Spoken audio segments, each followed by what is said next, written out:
to unlock its full economic potential? Secretary of State. Speaker, I sense that my honourable friend has forgotten more about local government financing than John Swinney will ever know. The reality is he's been writing budgets for 19 years in the Scottish Government, and at the same time Scottish local government has been pushed to the brink of failure. But look at the independent analysis from the IFS.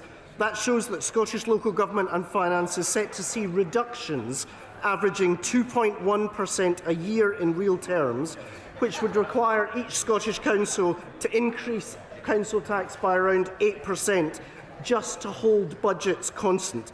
My question for the First Minister is the same the day after the budget as the day before. John, where's the money gone? David Munda. Thank you, Mr. Speaker.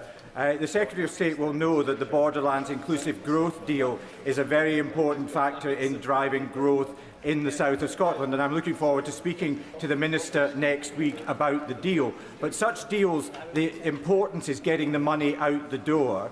Over the years, a number of projects originally identified are not now going to go ahead. So does the Secretary of State agree with me that new projects should be brought on board, such as replacing the bridges at Annan, which were damaged in storms over the recent years?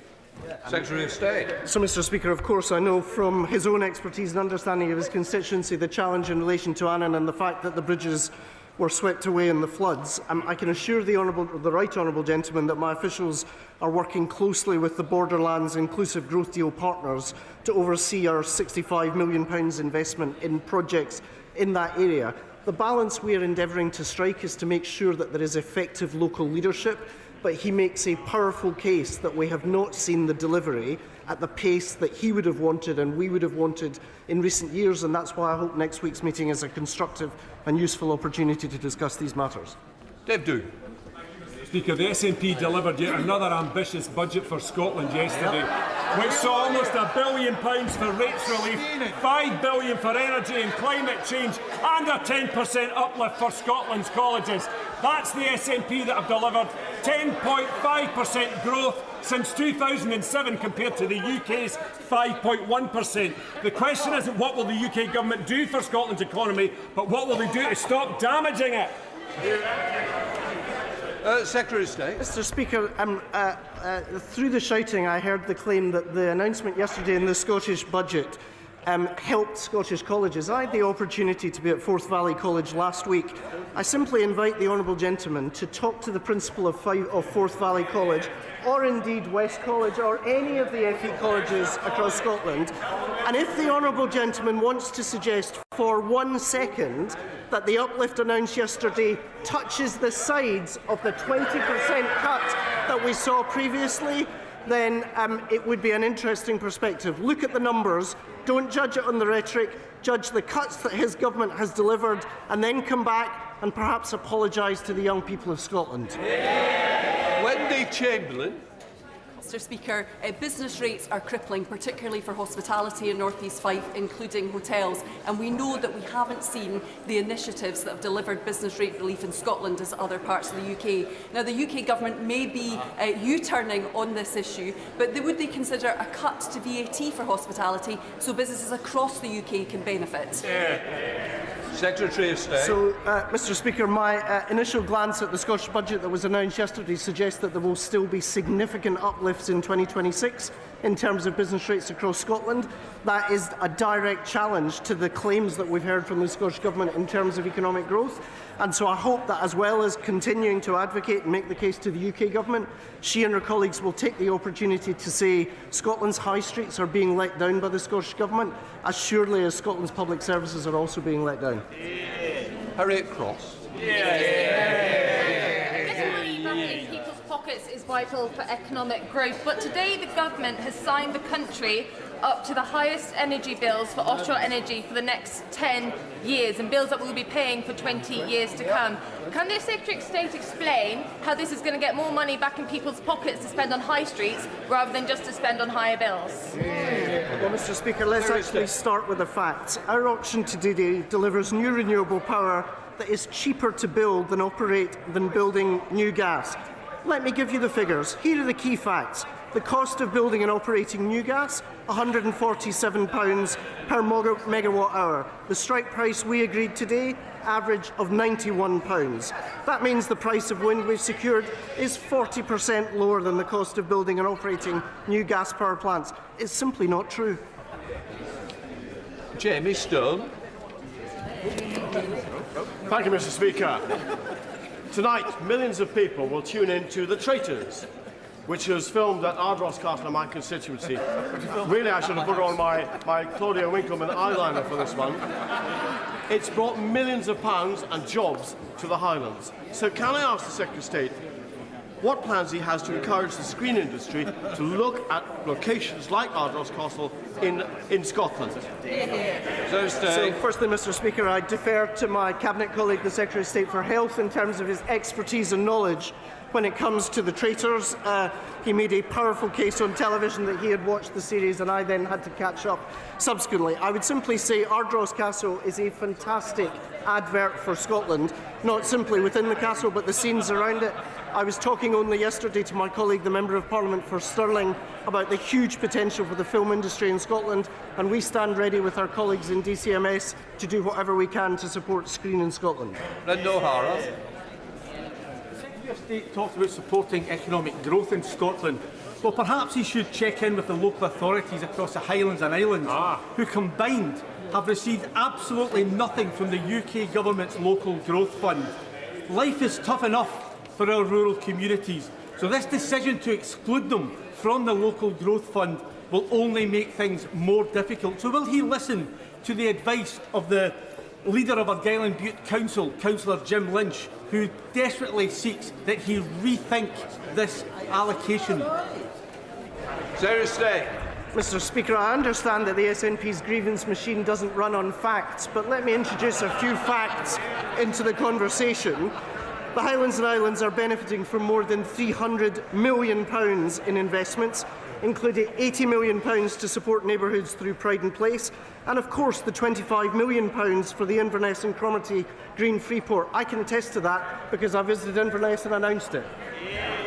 Secretary of State, Mr. Speaker. Mr. Speaker, the Labour government are doing absolutely nothing to grow the Scottish economy, from the national insurance increase, the family farm tax, the unemployment rights bill, to gutting the oil and gas industry. Growth halved, unemployment up, inflation up.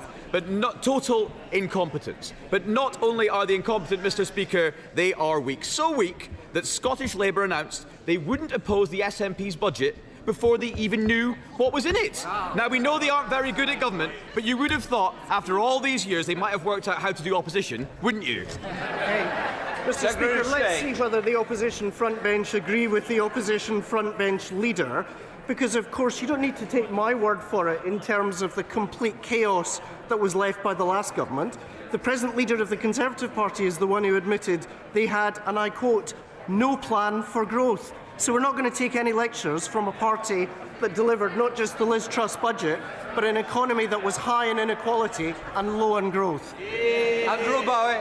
Mr. Speaker. Mr. Speaker, what we saw yesterday from the SNP was nothing more than the same old, tired, stale government with tired, stale gimmicks, handouts, and an addiction to punishing hard-working Scots with the highest taxes for poorer services. Nothing for growth, nothing for entrepreneurs, and nothing for businesses. But what would you expect from the separatist pressure group cosplaying as a government that is the SNP? So does the Secretary of State agree that after 19 years we need change in Scotland, and that the only party with a plan to cut tax, cut the benefit bill and support business and grow the economy is the Scottish Conservative and Unionist Party?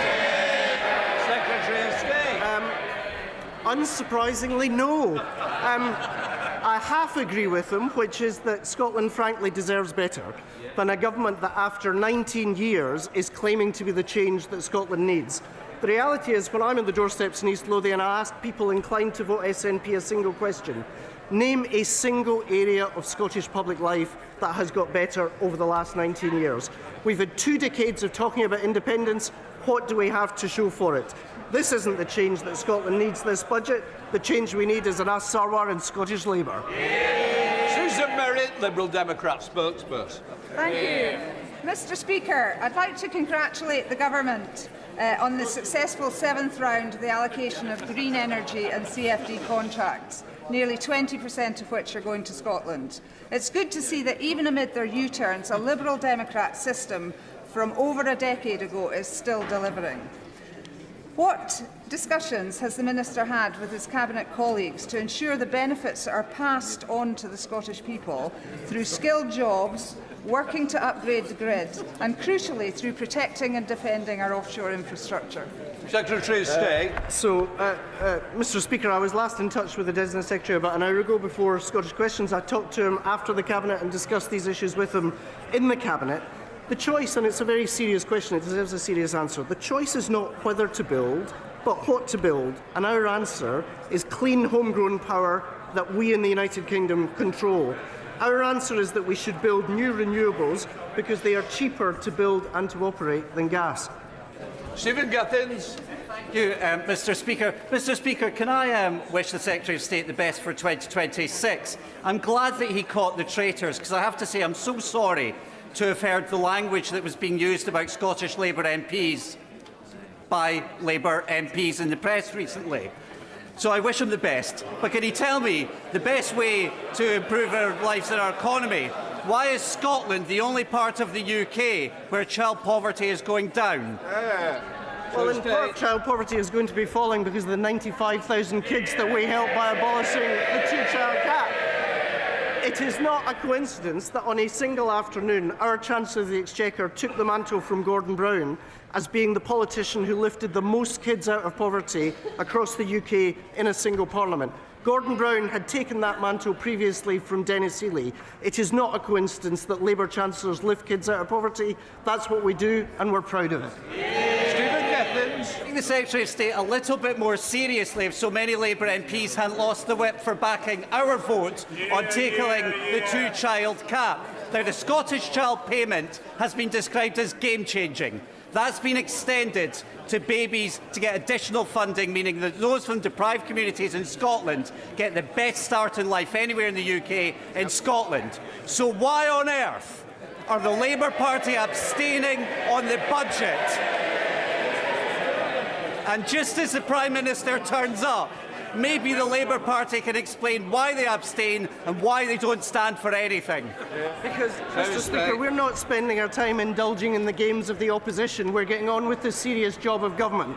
Whether that is delivering a record package of employment rights to help raise pay, because the critical point that he failed to mention was 3/4 of the kids in poverty in our country today are in working households. That's why the Employment Rights Bill matters. That's why 220,000 people being lifted out of poverty as a consequence of increases in the minimum wage matter. We have a comprehensive approach, which is why we've got a comprehensive strategy. On Scott Harper. Question number 4, Mr Speaker. Minister. Mr Speaker, can I firstly pay tribute to my honourable friend's very passionate advocacy for higher education in Scotland. He'll be well aware that the Scottish Government have received an additional £11 billion since the general election, money that could have been spent on Scotland's world-class universities and colleges. But as a recent Audit Scotland report shows, these institutions have been put under immense stress, with Scottish colleges suffering a 20% cut in real terms funding since 2021. It's utterly shameful. Scott Harper. Mr Speaker, Scotland's universities have been facing a funding crisis which has been many years in the making. Funding for students in Scottish universities is currently over £2,000 less than it is in England. Universities Scotland yesterday, in response to the SNP budget, made it clear that it will have little impact on this problem, as it does not adequately address the situation. No government in Europe, Mr Speaker, cares less about the education of its young people.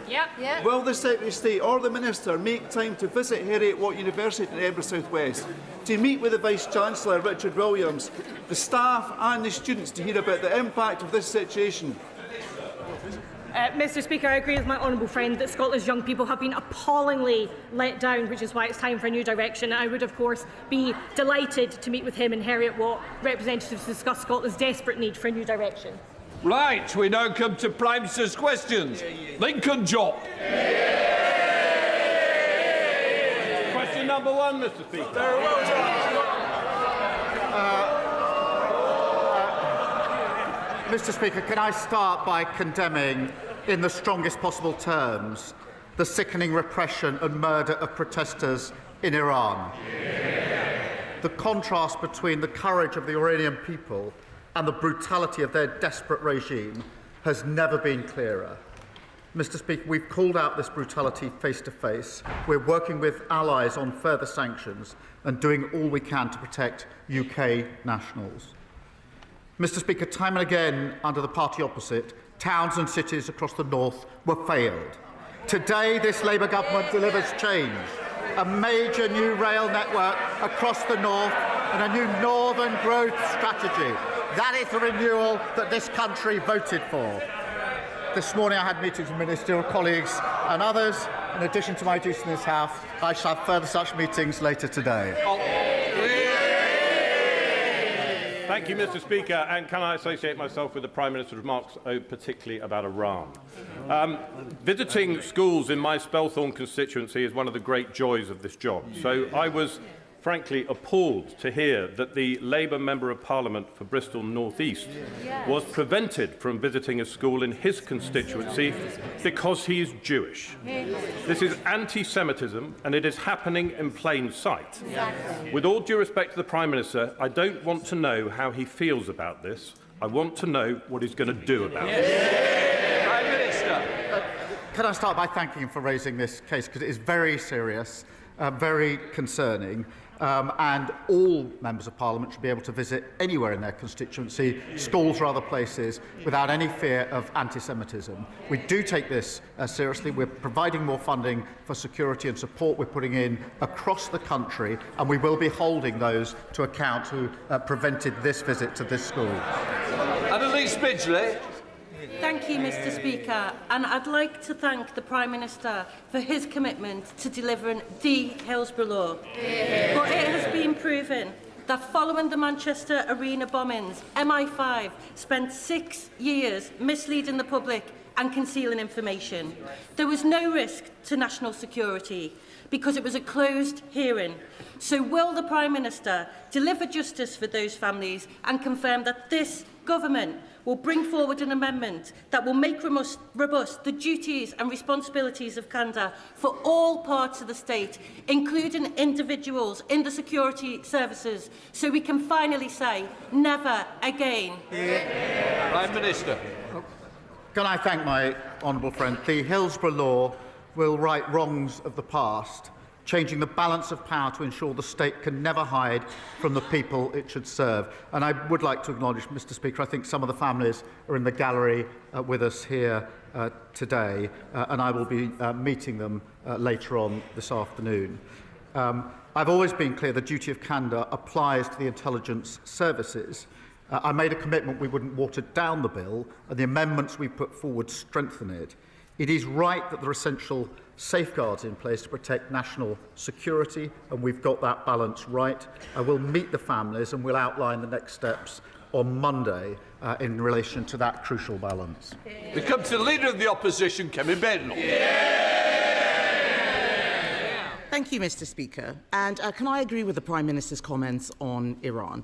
Today, Irfan Soltani faces execution for protesting in Iran, and I'm sure the whole House will be united in condemning this.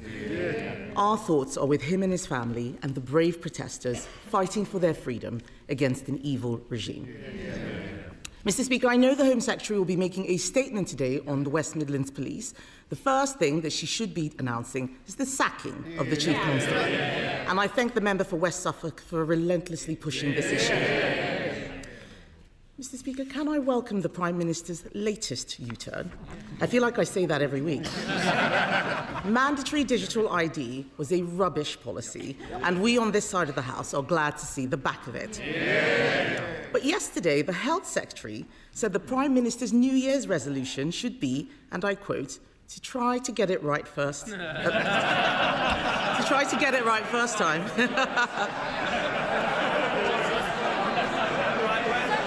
Try to get it right first time. Yes, you did say that. You did say that. My question is, does he agree? Prime Minister. Mr. Speaker, I'm determined to make it harder for people to work illegally in this country, and that's why there will be checks, they will be digital, and they will be mandatory. And I'll tell her what this government is doing, whether on planning, child poverty, employment rights, investing in our NHS. We're taking the right choices for Britain, and they oppose every single one of them. And she talks about U-turns and consistency. From the party that used to recognise the challenge of climate change, and now they run from it, who promised to cut immigration, but then lost control of it, who once took great pride in our diversity. Now they talk of deporting our neighbours to achieve cultural coherence. And, Mr Speaker, on consistency, don't get me started on 5 Prime Ministers, 6 Chancellors, 8 Home Secretaries, 16 Housing Ministers. They had more positions in 14 years than the Kama Sutra. No wonder they're knackered and they left the country screwed. Kemi Badenoch. A lot of waffle, Mr Speaker, but it's still a U-turn. The member for Hull East has said, it's so interesting, Mr Speaker, Labour MPs must think very carefully before defending policy decisions publicly. He said, and I quote, "This stuff leaves us looking really stupid." Okay. I'm sorry to tell him, but Labour MPs have been looking stupid for a long time. But let's look, Mr Speaker. Mr Speaker, let's look at some other things the Prime Minister didn't get right first time, starting with the family farms tax. Some farmers were so terrified they sold their farms last year only for the Prime Minister to U-turn 2 days before Christmas. Will he apologise for the misery he's caused countless farmers? Prime Minister. Mr Speaker, the principle we put in place on inheritance tax is the right one. We listened, we made an asterisk. But what we're doing is turning the country around. Yes, we've changed the country. We've changed the failed approach of the last Tory government. They crashed the economy and sent mortgage rates through the roof. They left millions stuck on NHS waiting lists. They presided over the worst Parliament for living standards on record. Now we're turning that around. We're changing that. Inflation and interest rates are coming down. Waiting lists are coming down. Wages are up more in the first year of a Labour government than 10 years of the Tory government. But I understand, Mr Speaker, that she's taking advice on change. She had Nadeem Zahawi in to ask his advice, how to change and how to save her party. Please don't tell me she listened to his accountant. Next day after the advice, he jumped ship to reform, the 23rd former Tory MP to do so. I don't know which is more pitiful, the flood of former Tory MPs deserting her sinking ship, or the Reform Party so desperate to launder any old failed Tory politician. Mr Speaker, the Prime Minister doesn't need to worry about me. I'm all right.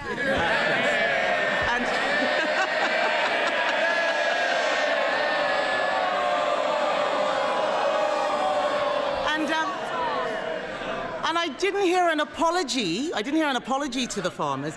Has he even apologised to the member for Penrith, who stood up for farmers only to have the whip removed? This Prime Minister treats his MPs so badly, they follow his lead, and he hangs them out to dry every time. Let's turn to another area the Prime Minister has got wrong. His budget doubled business rates for thousands of pubs. So can the Prime Minister tell us, is there going to be any change to his business rates policy? Prime Minister. Well, Mr Speaker, we're working with the sector to ensure that they get the support that they need. I have to say, the Leader of the Opposition's newfound concern for pubs will come as a surprise to anyone who remembers the 7,000 pubs that were closed under the Tories. And as Business Secretary, she didn't say a word about it. So we support business, we also support workers, Mr Speaker. And that's why we passed our Employment Rights Act. And on Mr Speaker, on Monday, the Business Secretary and I went to Croydon to discuss our Employment Rights Act with workers there. They were very keen on the paternity rights and the maternity rights, which I know the Leader of the Opposition opposes. And whilst we were there at IKEA, they showed me their new prototype, the IKEA Shadow Cabinet.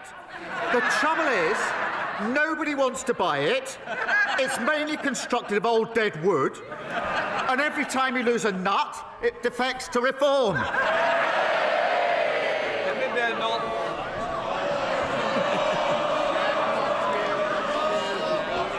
Mr. Speaker, he didn't answer the question about business rates. It sounds like he doesn't know what his policy is. And this has been a farce from start to finish. On Monday, the Business Secretary said the Chancellor did not even realise the impact of her business rates policy. No surprise there. But yesterday, the Tax Office said that they did tell the government what the impact would be. So can the Prime Minister be clear? Did he understand the impact of his own policy on pubs? Prime Minister. Mr. Speaker, we're working with this sector. She hasn't explained why she said nothing about the 7,000 pubs that closed on her watch. We're doing other things on the cost of living to help people, to make sure they can get out, to spend money in pubs and hospitality, boosting the minimum wage. What did they do? They opposed it. Freezing rail fares and prescription charges. What did they do? They opposed it. £150 off energy bills. What did they do? They opposed it. She said nothing when pubs were closing, and she opposes every measure now. And she said a moment ago, I'm all right. She clearly didn't listen to the advice of Nadeem Zahawi, because what he told her, he's now made fun of it. He told her that they failed on mass migration, they failed on our armed forces, and he told her that she's leading, his words, a defunct brand the nation can no longer trust. No wonder he's joined the Tory migration to reform. Mr. Speaker, it's the second Boris wave. Mr. Speaker, I asked him if he understood the impact of his own policy. He didn't say yes. The reason he U-turns all the time is because he is clueless. He is blowing around like a plastic bag in the wind, no sense of direction whatsoever. And let's be clear, Mr. Speaker, this mess goes beyond pubs. The whole of the hospitality industry, cafes, hotels, restaurants, they're all being clobbered by Labour's tax hikes. There is an answer to this. Conservatives would abolish business rates for small businesses on the high street. Mr. Speaker, yes, they're all chuntering. He's already agreeing with us on family farms tax. He's already agreeing with us on digital ID. Why doesn't he make it a hat trick and abolish business rates for the high street? Mr. Speaker, they crashed the economy, and now they want to give lectures.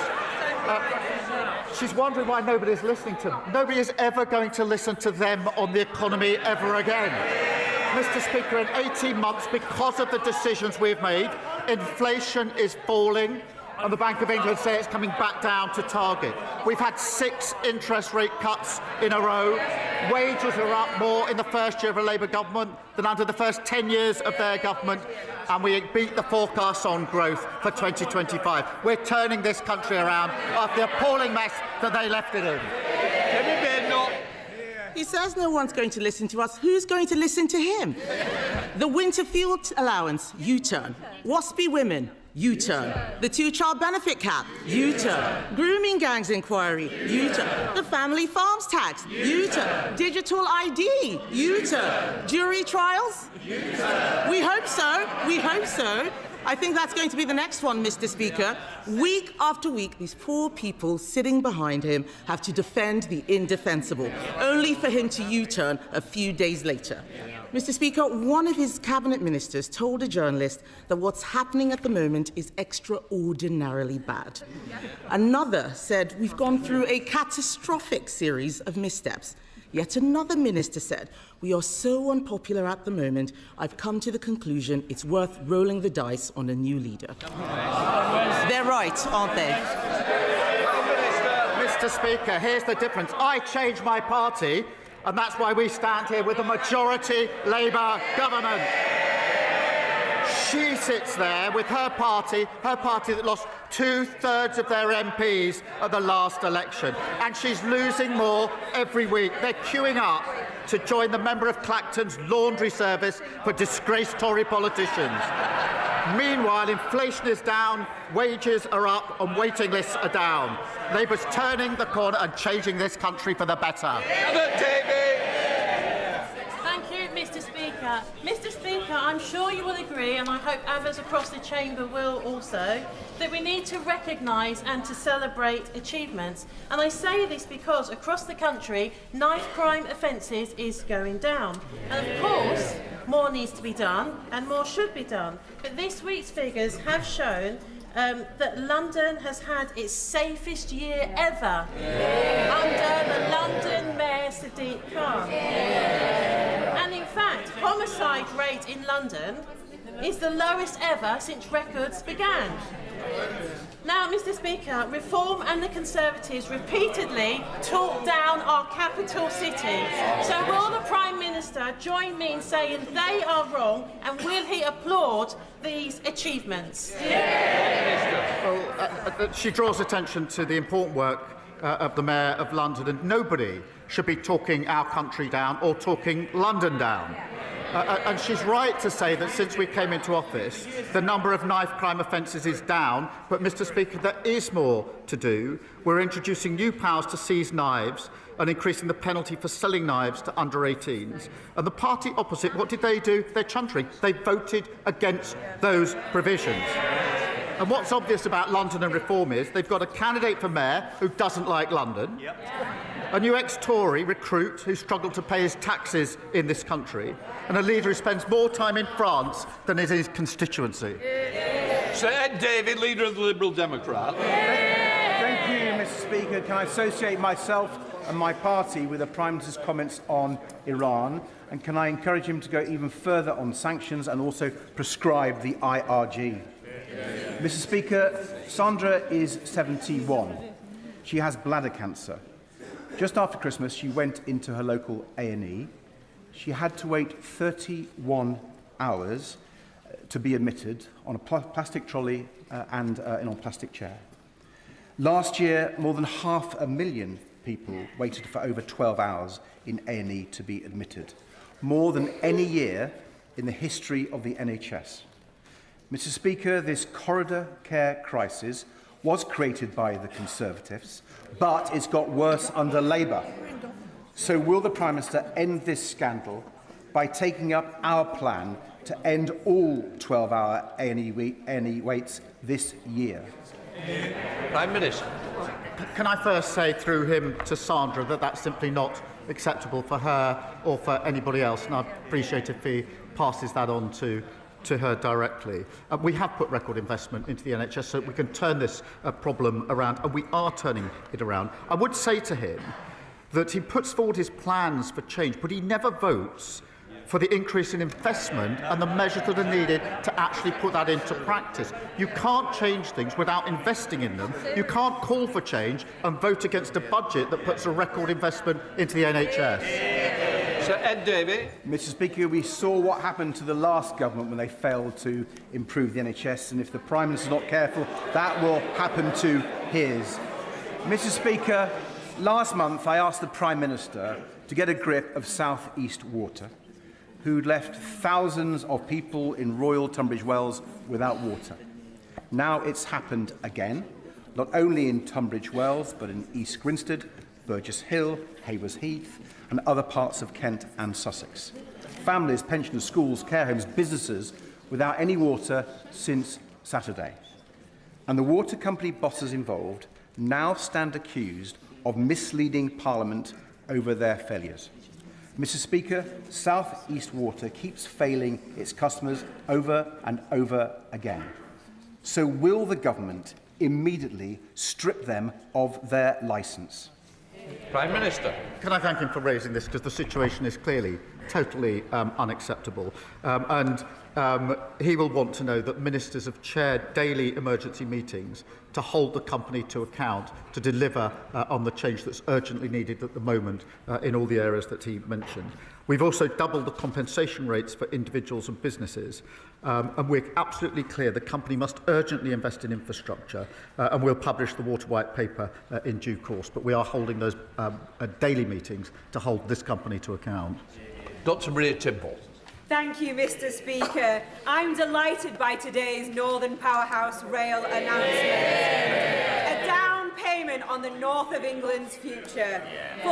Fulfilling Lord Blunkett's rail plan for Yorkshire also included upgrades to the Penistone Line train, the spine that connects south to West Yorkshire, coursing through 8 constituencies, serving 500,000 people. When I was growing up, my dad opened Silkstone Common Station as a Dodder councillor. I want my legacy to be 2 trains an hour Tidball for our Penistone line. Will the Prime Minister meet with me to discuss how we can secure funding for the second phase of the Penistone Line upgrade scheme to achieve 2 services an hour? Prime Minister. Can I pay tribute to her as a dedicated campaigner on this and so many other issues? And I'm delighted that today we're announcing a transformation in journeys across the north. Of course, it was said and promised many times by the party opposite, but never delivered. We're taking action and delivering.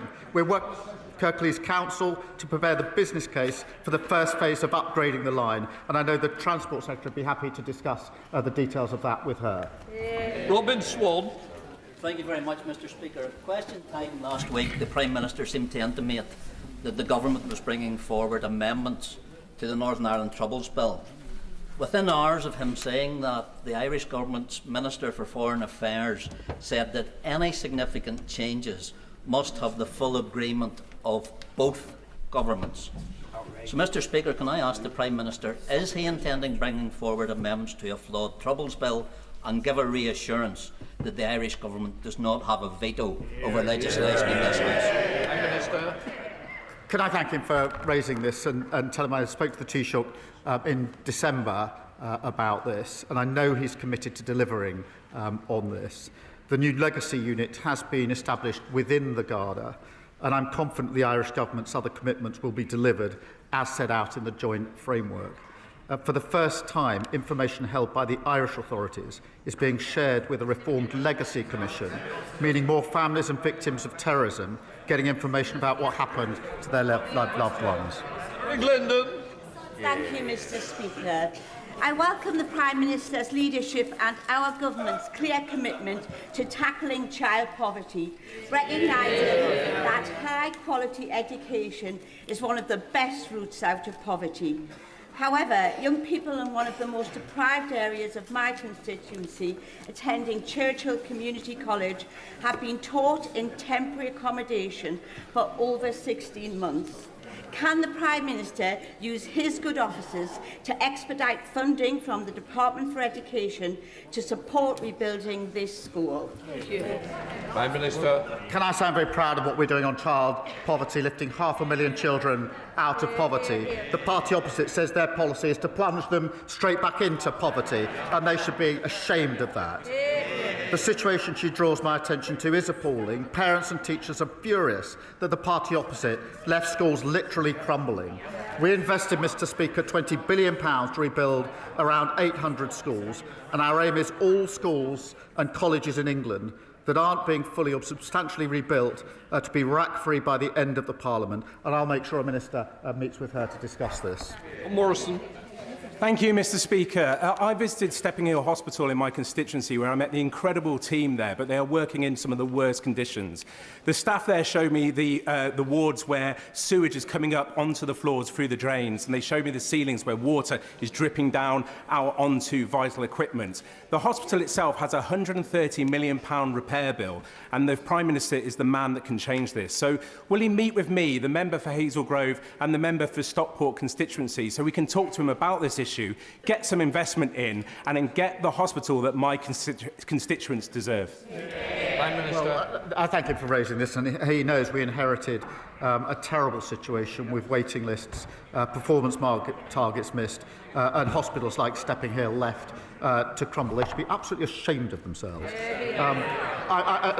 I'm pleased the new outpatients building is open, and because of our decisions, the local trust will receive £75 million in capital funding. Progress is being made. His local trust has seen waiting lists fall by almost 3,000. The number of waits over a year is down by 67%. I will make sure he gets the meeting that he wants to discuss the details further.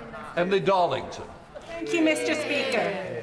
If reports are correct, Elon Musk has climbed down today under pressure from this government.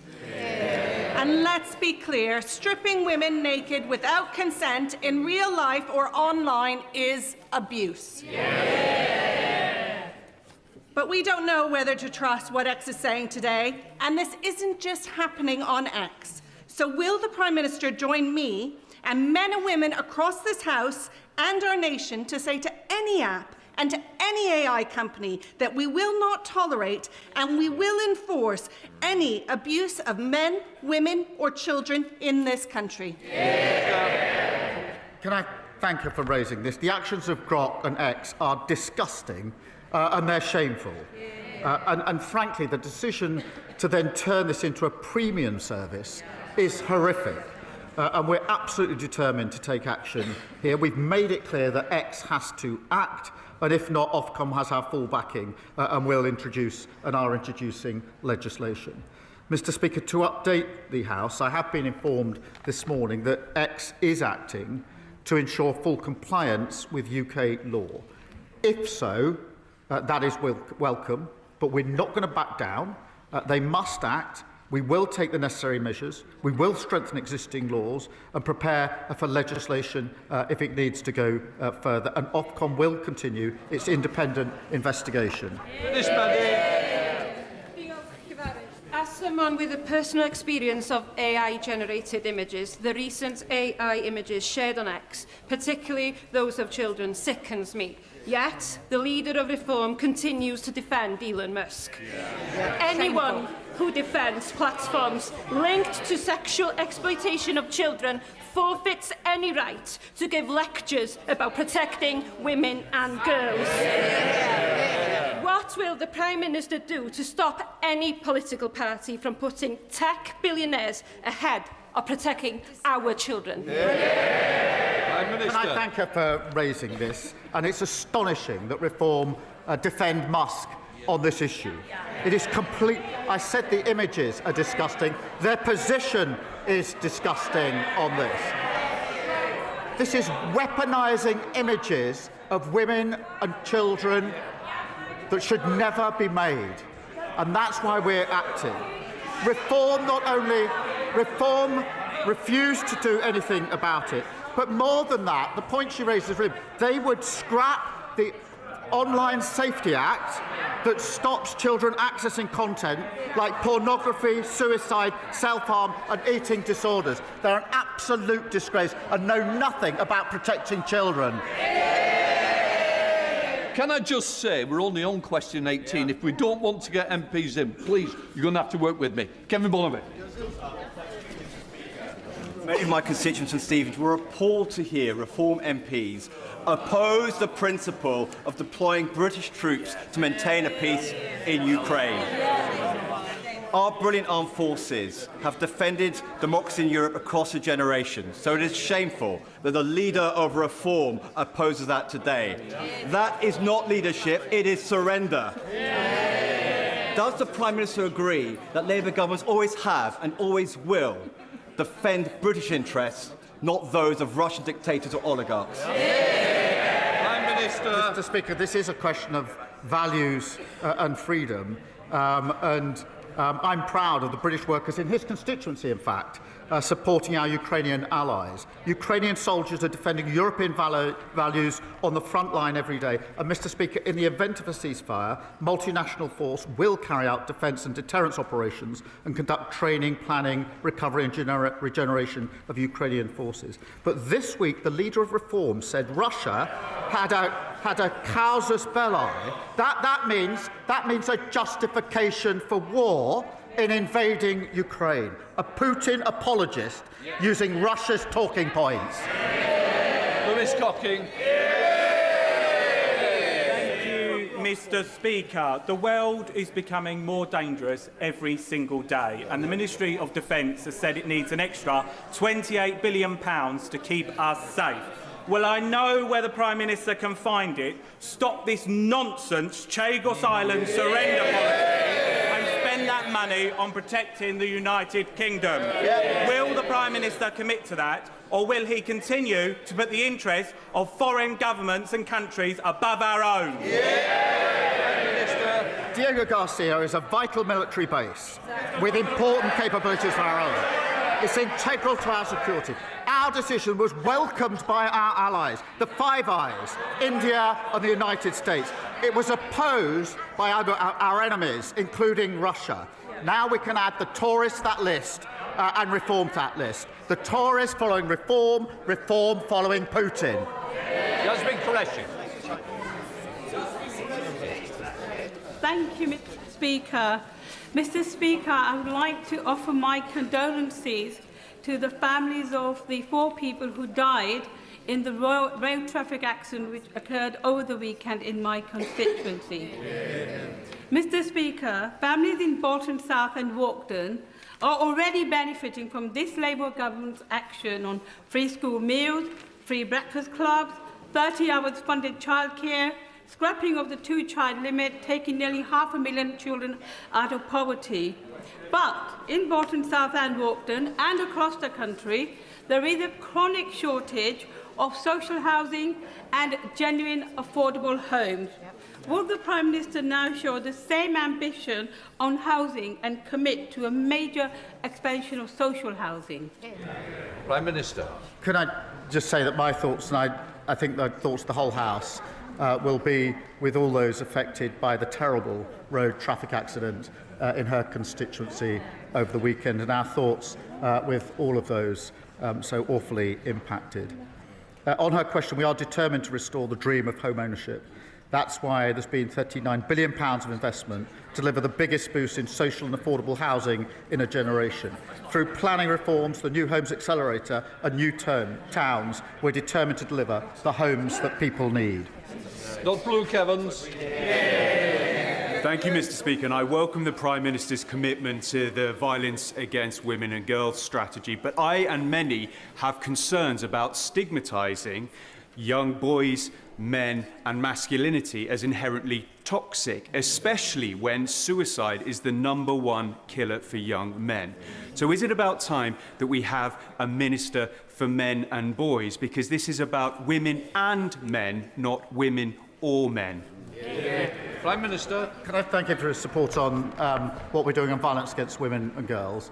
Can I also agree with him that this isn't about women or men or boys or girls? It's about both. And that's why I was very pleased to bring forward our men's health strategy, one of the first of its sort, to deal with the challenges that young men in particular, in my view, have growing up, particularly with social media, but also to go further on the question of suicide. And I know that that's something that the whole House is prepared to work together on, and quite right too.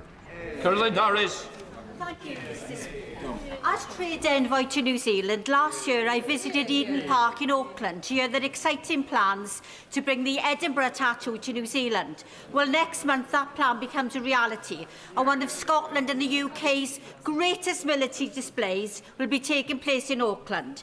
This spectacular event is testament to the exciting and successful trading relationship between the UK and New Zealand. Will the Prime Minister join me in congratulating and thanking everyone who's made this a reality? Can I thank her for raising that? Because the Royal Edinburgh military tattoo is absolutely brilliant, as anybody who's seen it will attest. And I'm so pleased that it's heading to New Zealand. And I think it's another example of Scotland's unique contribution to our international image, our culture and tourism. And I think we all wish them the very best of luck in their performance. And I know it'll be very well received.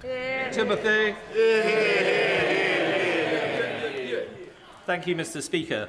The police fabricated intelligence to get Israelis banned from Villa Park, as demanded by Islamists. It's not an isolated case. Forces cut deals with dodgy mosques and refuse to arrest preachers who incite violence. The CPS uses the Public Order Act as an Islamic blasphemy law. In prison, governors do deals with Islamists to maintain order. And we all know about the rape gangs. So will the Prime Minister launch a review of the corruption of our criminal justice system by Islamists and the politics of communalism? Prime Minister. Well, I disagreed, as he knows, with the decision of the West Midlands Police, and the Home Secretary will be making a statement in relation to it today. Mr. Speaker, the Home Secretary used to have power to remove Chief Constables. That power was stripped by the 2011 Police Reform Act. The honourable member knows who was making decisions in the Home Office at the time. It was him, working for Theresa May, that stripped that power away. Thank you, Mr. Speaker, and a belated Happy New Year. But for the 4.8 million leaseholders across England, it's not a Happy New Year. They're going to be receiving large bills in a matter of weeks. They've been waiting patiently for us as a new government, a government that said we were going to deliver that change to bring forward the legislation on leasehold and commonhold. So I want to ask the Prime Minister, when will we see that legislation so that we can put those leaseholders out of their misery? Well, can I thank her for raising this really important issue, and we are bringing forward proposals very shortly now. Mr. Bean. Thank you, Mr. Speaker. 35,000 children, including my constituent Clover, live with uncontrolled, life-threatening epilepsy. Those who can afford it are already benefiting from prescribed medical cannabis, yet families face endless delays, confused trials and a Home Office process designed for criminal misuse, not healthcare. Will the Prime Minister meet with me and affected families to move paediatric medical cannabis out of Home Office control, create a pathway for proper trials and NHS access, and ensure that all children with life-threatening epilepsy get the care they deserve, regardless of their family circumstances? Can I thank you for raising the case of Clover? NHS England and the National Institute of Health and Care Research recently agreed funding for 2 world-first clinical trials relating to the use of cannabis-based products. This could help see medicines more routinely available in the NHS, and I'll make sure that she gets the meeting that she wants with the relevant minister to discuss what else we're doing. Helena Donovan. Thank you, Mr. Speaker. The people I represent are fed up with Southern Water, from sewage to broken pipes and water outages, even on Christmas Day.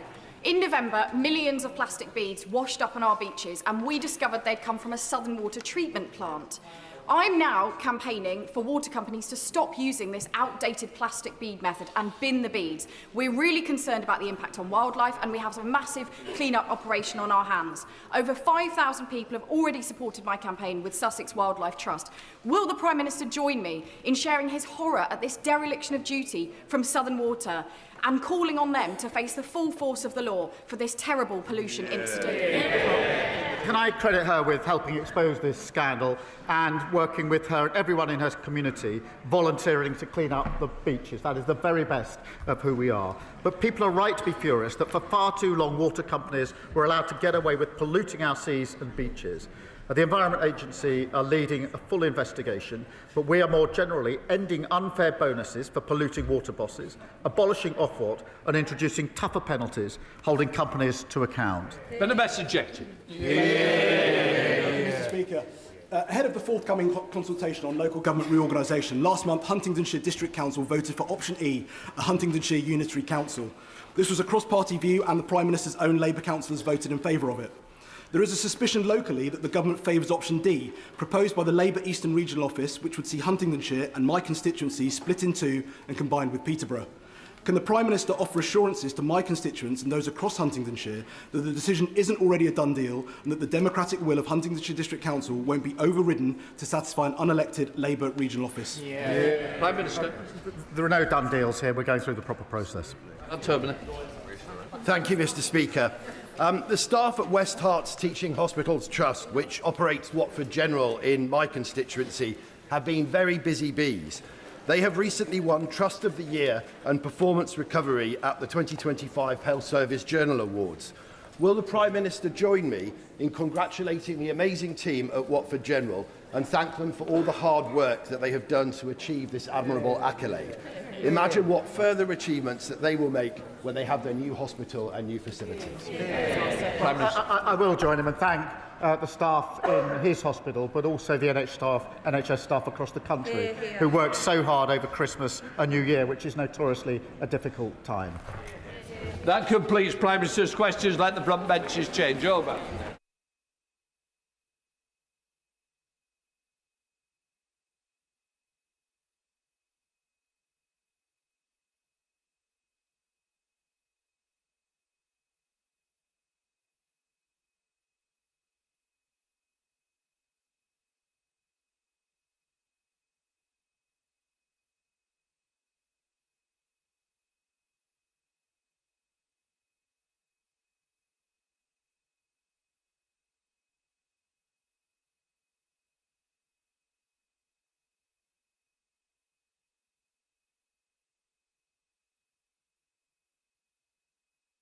We now come to the first statement. I call the Secretary of State for Transport.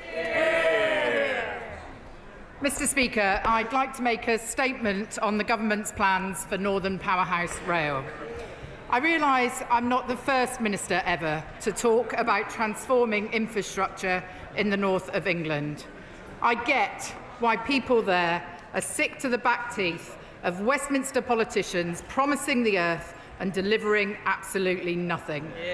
Parties, whether the Tories or Reform, who lack ambition and are either incapable or unwilling of doing the hard yards of delivery. This ends today, Mr Speaker. It's been over a decade since the then Conservative Chancellor pledged a transport system fit for a northern powerhouse. And what came of it? HS2 to Manchester and Leeds, both promised, both axed. Rail services that have let down commuters, and a railway still reliant on diesel trains and two-track Victorian infrastructure. Levelling up, the integrated rail plan, Network North, just empty slogans and even emptier pockets to pay for them. Mr Speaker, this gulf between rhetoric and reality has consequences. An unbalanced economy doesn't just affect growth. It strikes at the heart of the fairer country we want to be. Political choices over decades now mean a 40-mile commute into Manchester is a world away from a similar journey into London. Take Liverpool, which has only 2 fast trains an hour to Manchester, where a direct rail journey to Manchester Airport takes 1 hour and 25 minutes when it's only 28 miles away. Or take Leeds, still the largest city in Western Europe without mass transit, with only 1/3 of the population able to reach the city centre in 30 minutes. Mr Speaker, we are finally consigning this sorry political legacy to the bonfire of history. No previous government has acted as swiftly and decisively to back northern leaders. We've made the largest ever investment into local transport. We've given the go-ahead to road and rail projects across the north, and we're allocating billions of pounds in pothole funding to local leaders across this Parliament. And today, Mr Speaker, we're going further. After years of underinvestment in the North's rail network, I am proud to announce we will deliver Northern Powerhouse Rail. This is a generational commitment, building on the ongoing Transpennine route upgrade. We will invest up to a further £45 billion to create a turn-up-and-go railway along the northern growth corridor of Liverpool, Manchester, Bradford, Leeds, Sheffield, as well as York. There will be regular services onward to Newcastle and Hull, and to Chester for connections to North Wales. Make no mistake, NPR will transform how people travel. We'll end the hour-long waits if you miss your train. We'll attract more people to a railway that will be faster, more accessible and more frequent than ever before. For Northerners who have long complained about being treated as second-class citizens, my message is simple. Those days are over. Mr Speaker, this is an ambitious long-term programme, but it is not HS2 reheated. I stood in this House last year and said we'd learnt the lessons of that infrastructure project, and I meant it. Unlike the previous government's Network North plan, which was announced without so much as a phone call to the mayors, we have been working directly with them on developing these proposals, and I'm proud to announce that every single one of those mayors is backing the plan today. I'm clear that NPR will not be a central government vanity project. It will be rooted in northern communities. Them up. We'll also take the time to get this right. That starts with agreeing mature, stable designs as well as consents, all before construction. Finally, unlike HS2, this isn't about the fastest line at any cost. Northern Powerhouse Rail will be the shoulders of this nation's rail network, improving services across the north and beyond. Let me now turn to delivery, Mr Speaker. We are making £1.1 billion available to deliver MPR over the next 4 years. This will proceed in 3 phases, sequenced so passengers experience a better railway as soon as possible. The first phase will prioritise electrification and upgrades east of the Pennines for delivery in the 2030s. That covers the Leeds-Bradford, Sheffield-Leeds and Leeds-York corridors, including the stations. Alongside MPR, we'll develop the business case for the Leamside line as part of our broader plans for the North. And I want to pay tribute to the Honourable Member for Washington and Gateshead South, who has been campaigning on this for over 20 years. Mr Speaker, Phase 1's benefits will be clear. It means pressing forward with plans for a new station in Bradford, with funding secured to take it forward subject to business case. And it means working with local leaders on a redesigned York Station master plan. Mr Speaker, I'd like to recognise the work carried out by Lord Blunkett. It was his vision, endorsed by the White Rose mayors, which informed our plans for Phase 1. And I'm proud that Lord Blunkett is backing our plans today. Work also starts now for the second phase, west of the Pennines, with major construction planned for the 2030s. It includes a new route and predominantly new line between Liverpool and Manchester. This will run via new stations, improving access to Manchester Airport from across the North and North Wales and to Warrington Bank Quay, with plans to deliver thousands of new homes. I have today instructed my officials to immediately resume work on the adapted hybrid bill so we can reach planning consent for the parts of the route in Manchester. These plans align with the prospectus of the Liverpool to Manchester Railway Board, and I'd like to thank all of them, including the chair of that board, the former Rail Minister Hugh Merriman, who is also backing our plans today. Mr Speaker, the third phase, which takes us to the 2040s, will improve connectivity across the Pennines over and above the Trans-Pennine route upgrade currently underway. And I see Bradford to Manchester, Leeds to Manchester and Sheffield to Manchester as key routes we will upgrade. Mr Speaker, if we are to secure Britain's long-term growth, we must also recognise future capacity and connectivity is needed along other major routes, such as the West Coast Main Line, and ensure that this is reflected in our decision-making now. I can therefore confirm this government's long-term aim to see a full new north-south line from Birmingham to Manchester. That's one of the reasons why we have chosen the Liverpool to Manchester route as put forward by local mayors, because it's the only route that properly preserves our ability to ultimately build a new line south to address longer-term congestion and crowding challenges on the West Coast Main Line. Again, this won't be a revival of HS2, and no decisions have been taken on the specification or timetable. In the meantime, we'll retain land the government has already purchased between the West Midlands and Crewe. This will be an incremental programme of change, and delivery will be taken forward after MPR has been built. Nevertheless, I believe laying out now our strategy is sensible, responsible and in the long-term interests of the country.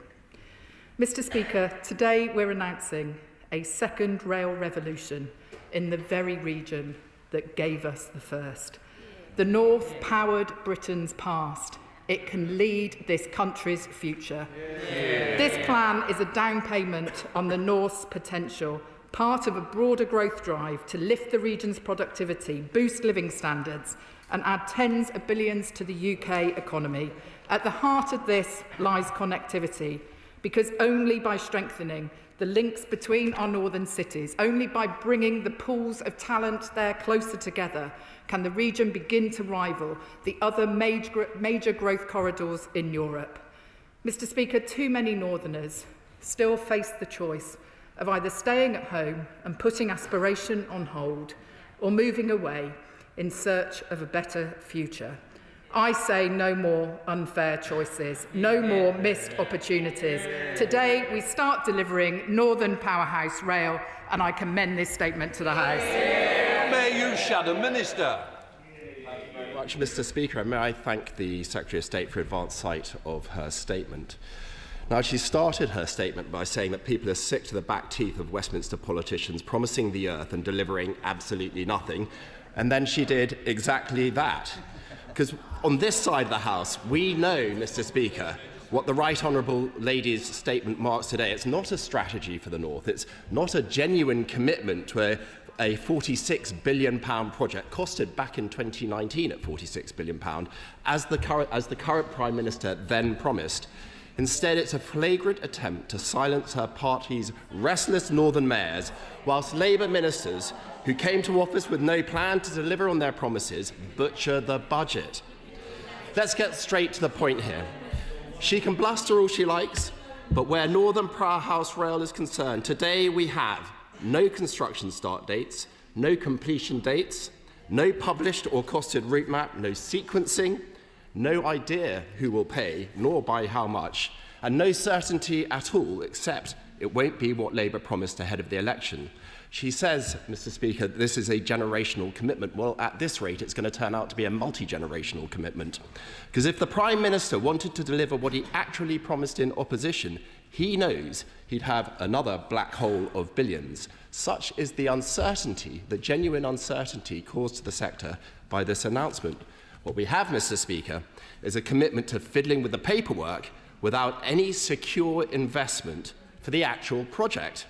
Yet the Right Honourable Lady expects this House to believe that this is some sort of investment in the North. She and her ministers must be delighted that the Mayor of Greater Manchester overplayed his hand at the Labour Party conference last year. So today he feels constrained to profess loyalty to the Prime Minister, perhaps wonderment at his generosity. That's in public. We all know what he's doing in private. Does the Right Honourable Lady take this House and her own backbenchers and the voting public for fools? Whether she does or not, the Prime Minister certainly does. He wrote in the Yorkshire Post with some gall that this amountment, and I quote, is a serious plan backed by billions of pounds of investment, when we know from this statement that it is not.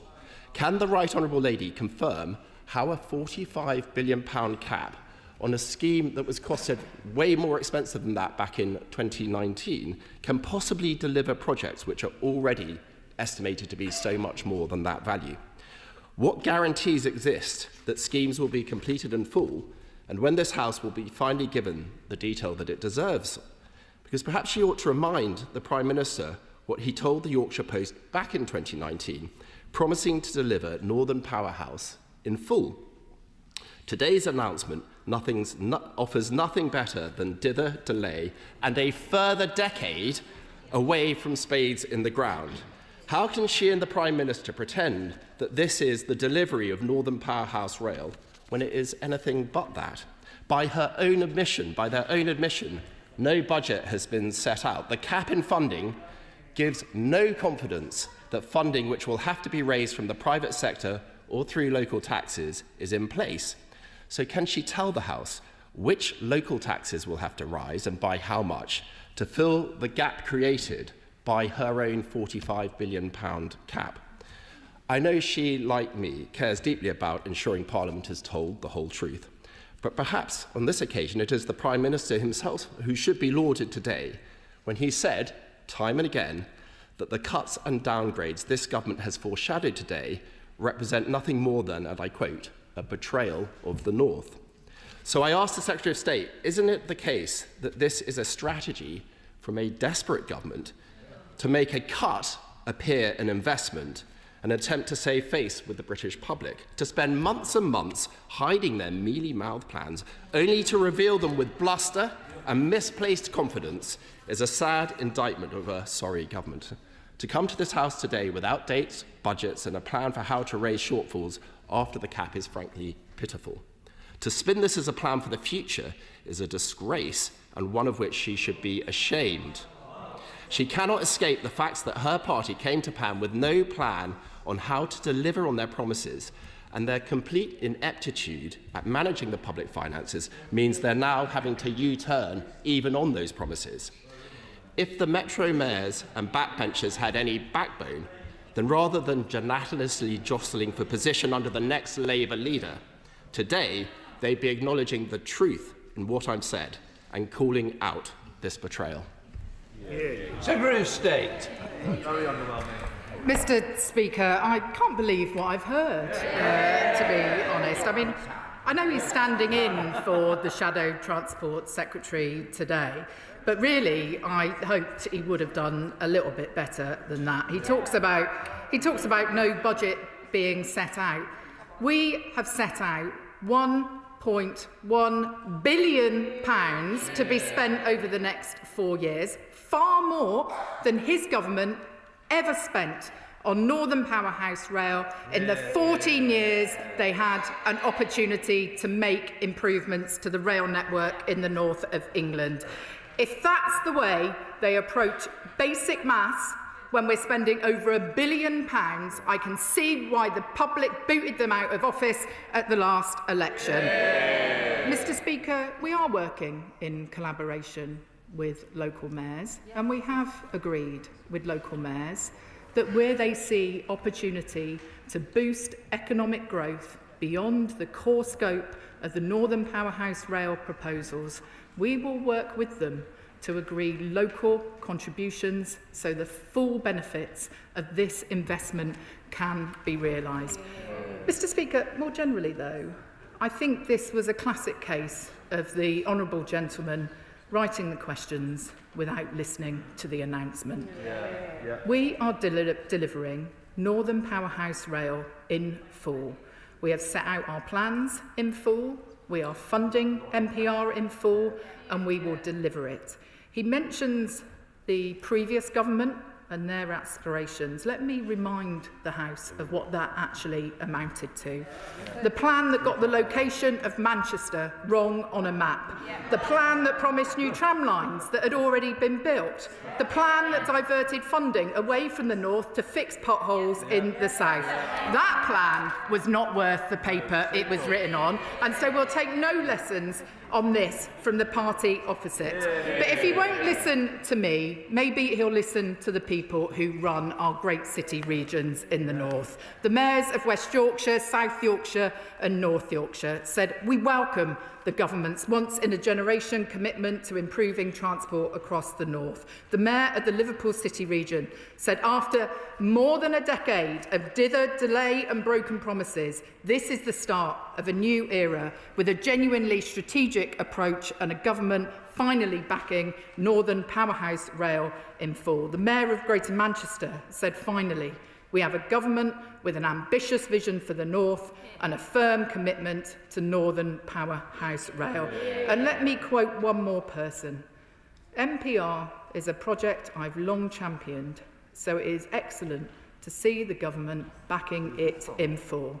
Not the words of a Labour mayor, not the words of a Labour minister, but the words of former Conservative Rail Minister Hugh Merriman. Mr. Speaker, our plans are backed by the mayors, they're backed by business leaders, they're backed by their own former Rail Minister. That tells you everything you need to know about who is delivering for the North and who never did. Ruth Cadbury, Chair of the Select Committee. Mr. Speaker, this is another hugely welcome transport statement from the Secretary of State for Transport and her team.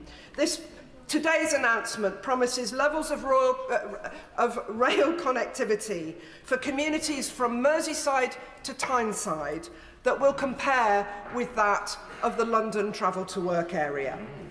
The question I and many have today is when will we have more details about the timescales and the potential funding sources for phase 1 and 2, and most importantly phase 3 of today's statement, phase 3 being linking Birmingham with the Northern Powerhouse Rail network, so desperately needed, so cruelly and ridiculously cancelled by the party opposite when they were in government, so that we can relieve the pressure on the West Coast Main Line and link up London and Birmingham with the cities of the north.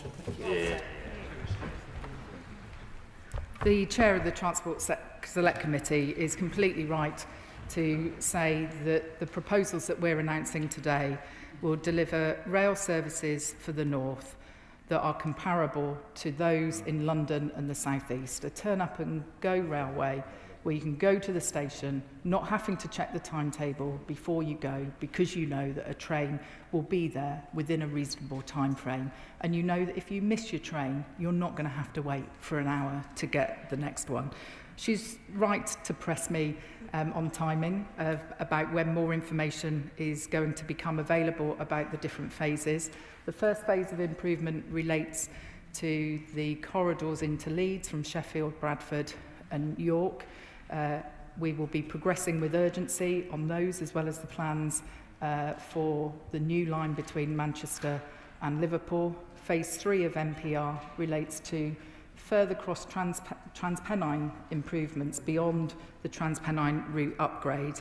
And we will be saying more in due course about our plans for Birmingham to Manchester, noting that the delivery of that will come after MPR has been completed. Tim Farron, Liberal Democrats.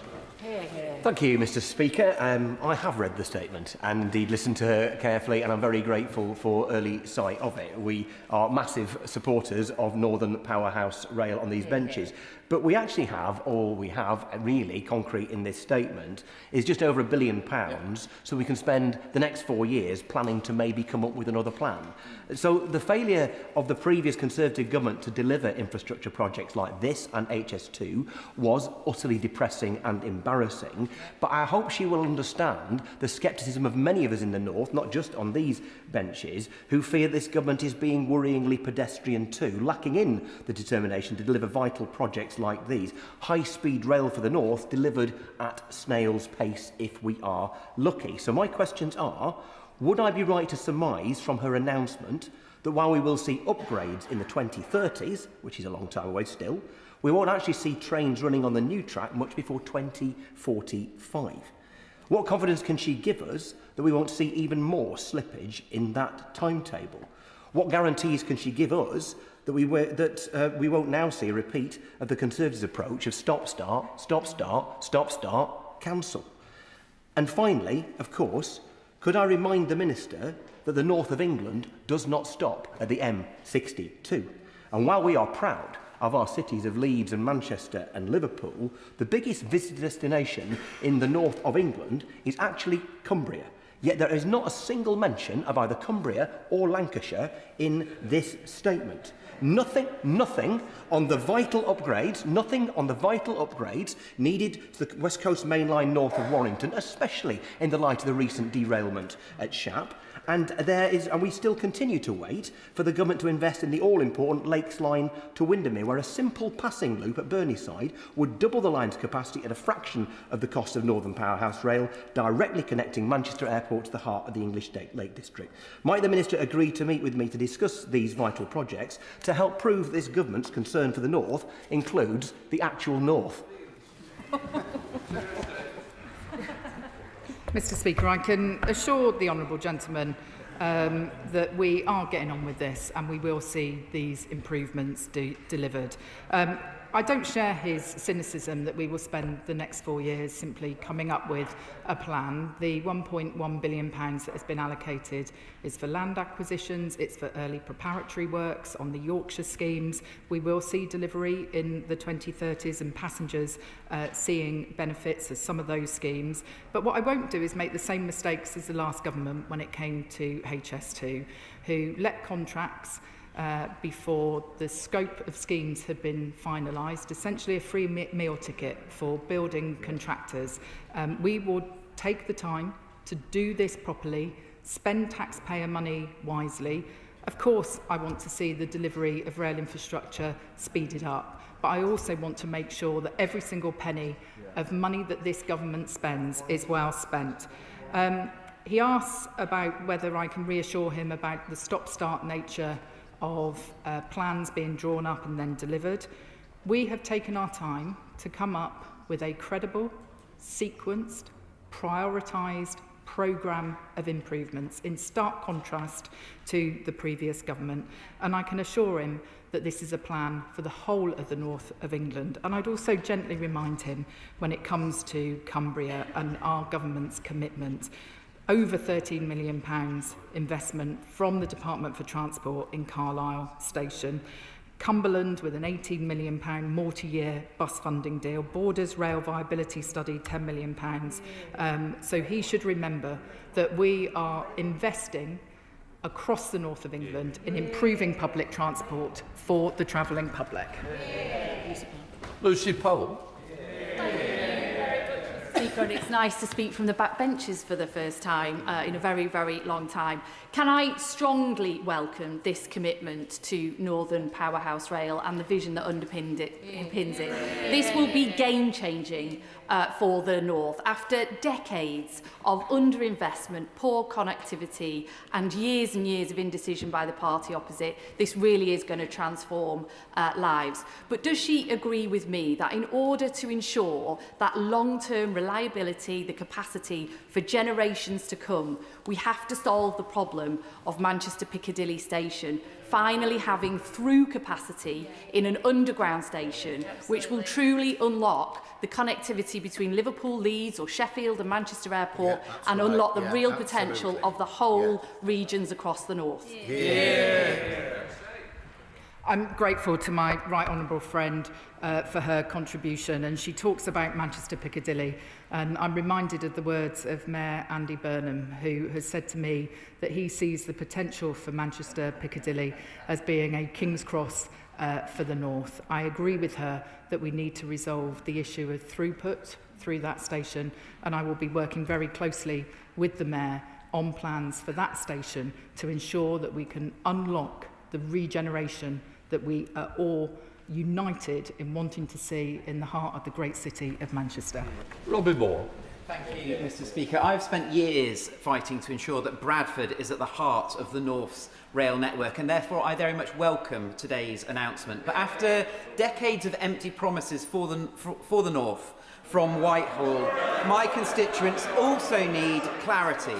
Secretary of State, we have seen 13 U-turns in 18 months from this government, including the West Yorkshire tram network. So I ask the Secretary of State, how much will be specifically spent on Bradford Station project, and when will the Bradford Station project be completed? Because with 4 general elections, at least 4 general elections between now and 2045, which is the period of time that this statement relates to, my constituents and I are worried that this simply will be another future U-turn in the future.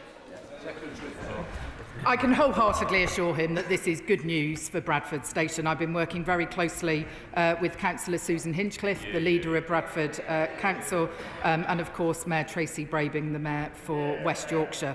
We will be pressing forward with the work that's already underway with the Council on a business case for Bradford Station, and I'm very conscious that in doing so we'll be putting a young, dynamic city of 500,000 people at the heart of the Northern Rail network. We expect to reach decisions on the station by summer of this year, and we have made funding available to then move forward into detailed design subject to the conclusions of that business case. Mike Kay. Thank you, Mr. Speaker.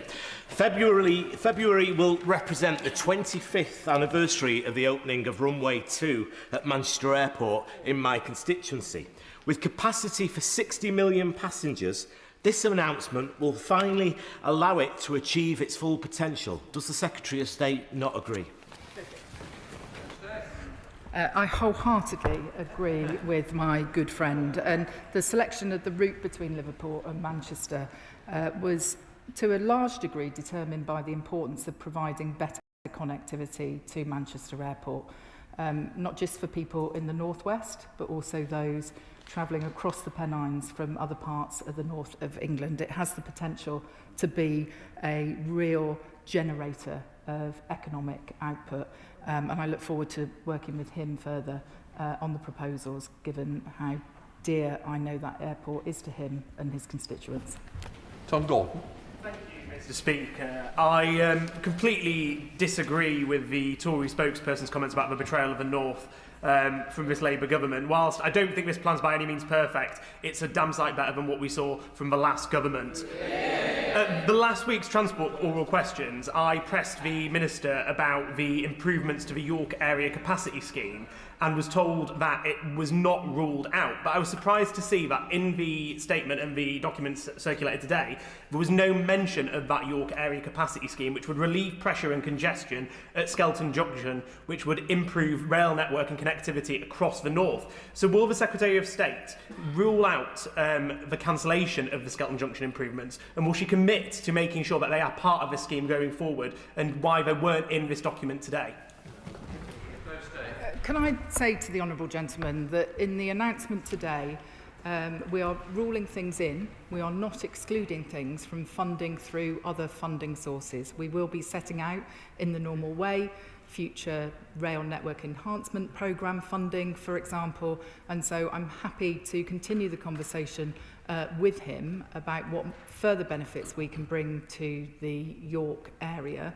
The benefits of MPR in particular we'll be working with David Skaith, the Mayor of Yorkshire and North Yorkshire, on the master plan for York Station and the massive brownfield regeneration opportunity, one of the largest in Europe, that lies directly next to that station.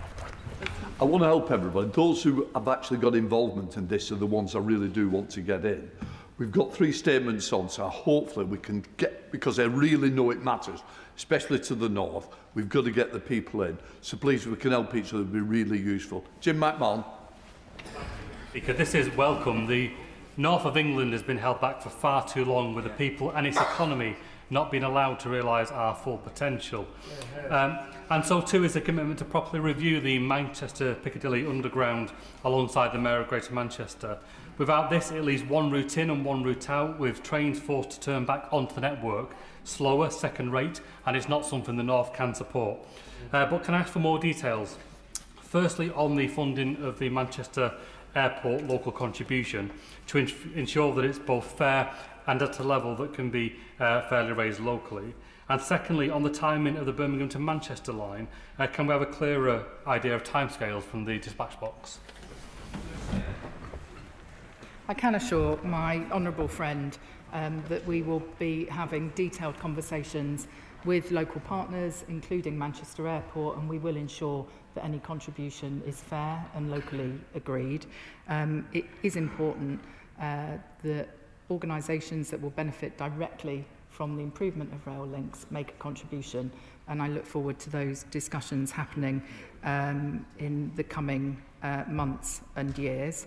He asked about timing for the Manchester to Birmingham element of the route. I have been clear that the priority for investment are the 3 stages of the Northern Powerhouse Rail scheme, and so the improvements to Birmingham to Manchester would come after these schemes have completed construction, so into the 2040s. Martin Vickers. Thank you, Mr Speaker. Sadly, we've heard all this before, and yes, I admit that some of the ambitious proposals of the last government haven't come to fruition. But the Labour government are now... The Labour government are now finding that it's very easy to criticise. I don't recall that the criticism coming from Labour benches when we were in power was, don't worry, by 2050 we can solve the problem. Right. It was that you had immediate answers. Could I suggest to the Secretary of State that instead of these ambitious proposals, she actually announced something that she could deliver? If she shook her petty cash tin, she could find the few £1,000s it would need to extend the King's Cross to Lincoln service through to Grimsby and Cleethorpes and boost the local economy there. Come on, you're making a statement, not even a question in there. Secretary of State, I'm sure you could just rustle up a quick answer. I will ask the Rail Minister to write to the honourable gentleman and update him on the particular scheme that he is advocating. Sharon Hodgson. Thank you very much, Mr. Speaker. Can I welcome this fantastic announcement today, particularly regarding the Leenside line, which runs from Philo and Gateshead through my constituency in Washington and on to Ferry Hill in County Durham. as well as being the line that will finally bring the Metro to Washington, which I have campaigned on since I first stood to be an MP back in 2005. This investment will be transformative for my constituents and the whole North East. And so although we are still a little way off spades in the ground, does the Minister agree with me that this truly is the difference that a Labour government, together with Kim McGuinness, our Labour North East Mayor, makes?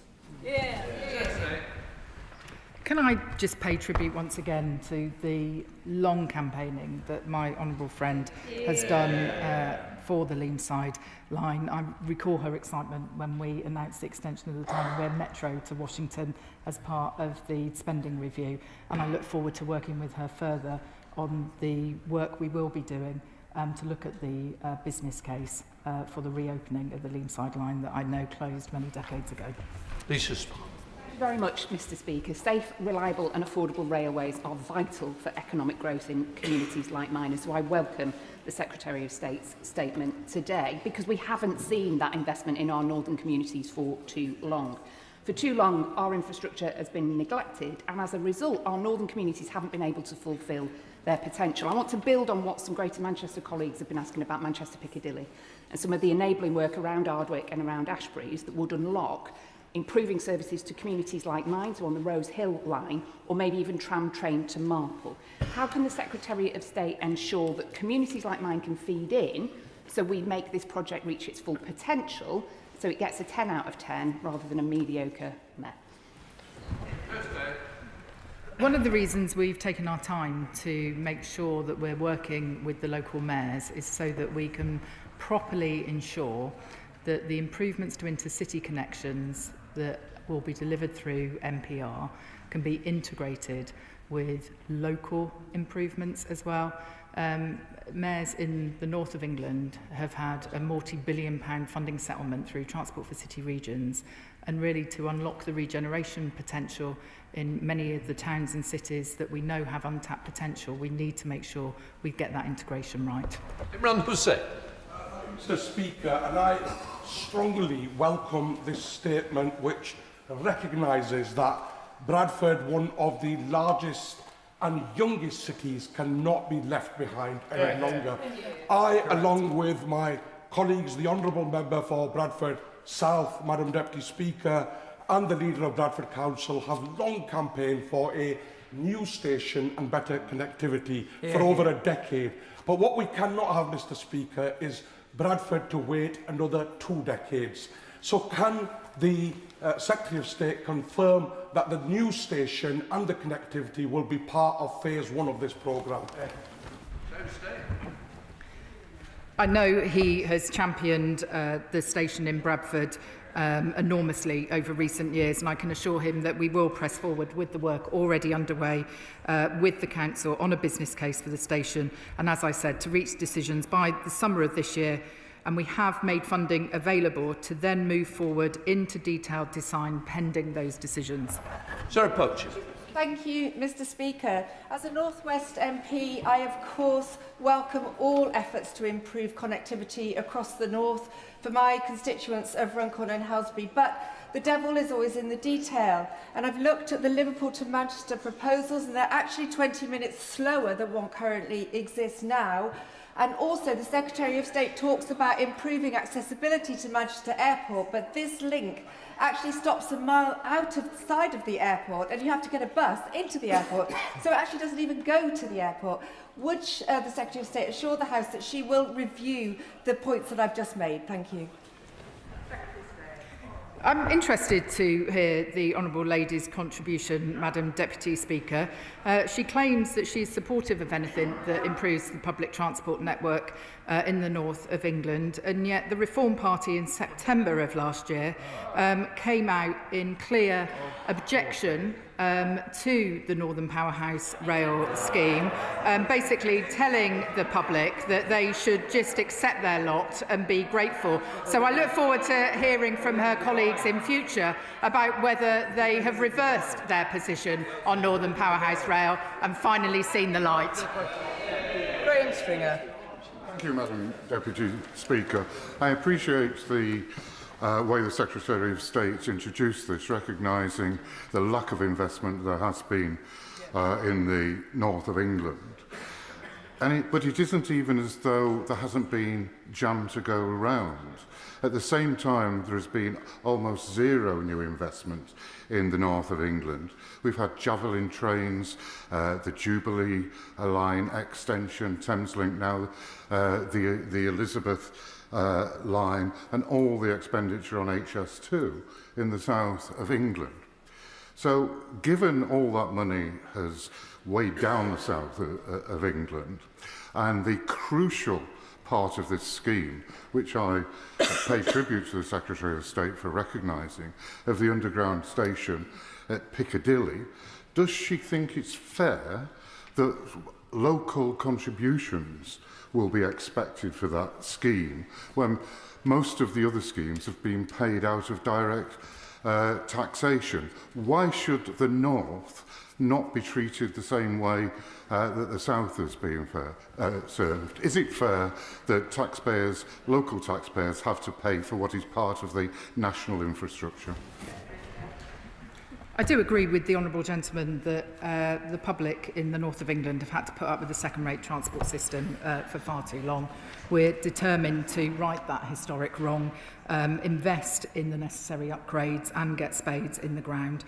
I would observe that when it came to the delivery of the Elizabeth line and Crossrail, there was a local contribution through a business rates retention scheme.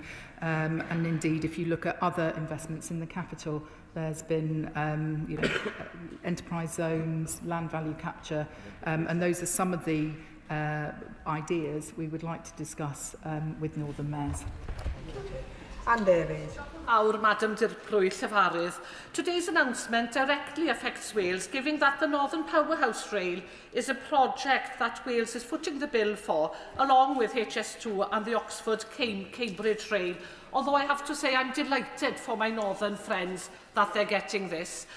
The price tag now owed to Wales adds up to around £6 billion, yet the government expects us to be satisfied with the £445 million over 10 years that we're having in Wales instead. So how much longer does the Secretary of State think that this farce can go on? Isn't it time that rail was devolved so funding can be directed back towards the people of Wales instead of any other project which is classified as an England-Wales? The £445 million investment that was announced at the spending review is historic, and we do recognise that there has been underinvestment in Welsh infrastructure. This is really significant investment. It will deliver new stations, faster journeys and better services for passengers, as well as connecting people to jobs and driving economic growth. Hi, Bets. Thank you, Madam Deputy Speaker. Could I first of all thank the Secretary of State for the improvements announced to the Sheffield-Leeds line and some of the improvements to Sheffield-Manchester, though, as my right-hand friend's already said, we need a through route to Manchester Airport as well. In particular, I want to ask her about the tram-train project, which she and Mayor Oliver Cobbard have committed to doing the business case at work on. My honourable friend for Penistone Stocksbridge has certainly fought for this as well. Could I say to her, Germany's been running tram trains for 40 years. We've had one pilot scheme in this country between Sheffield and Rotherham which has worked as a success. Can she now see the development of tram trains generating growth, housing and jobs in Sheffield as a precursor to rolling tram trains out across the country, which will be beneficial to a lot more areas? I'm grateful to my right honourable friend for that contribution, and he and I have spoken about this issue in recent months.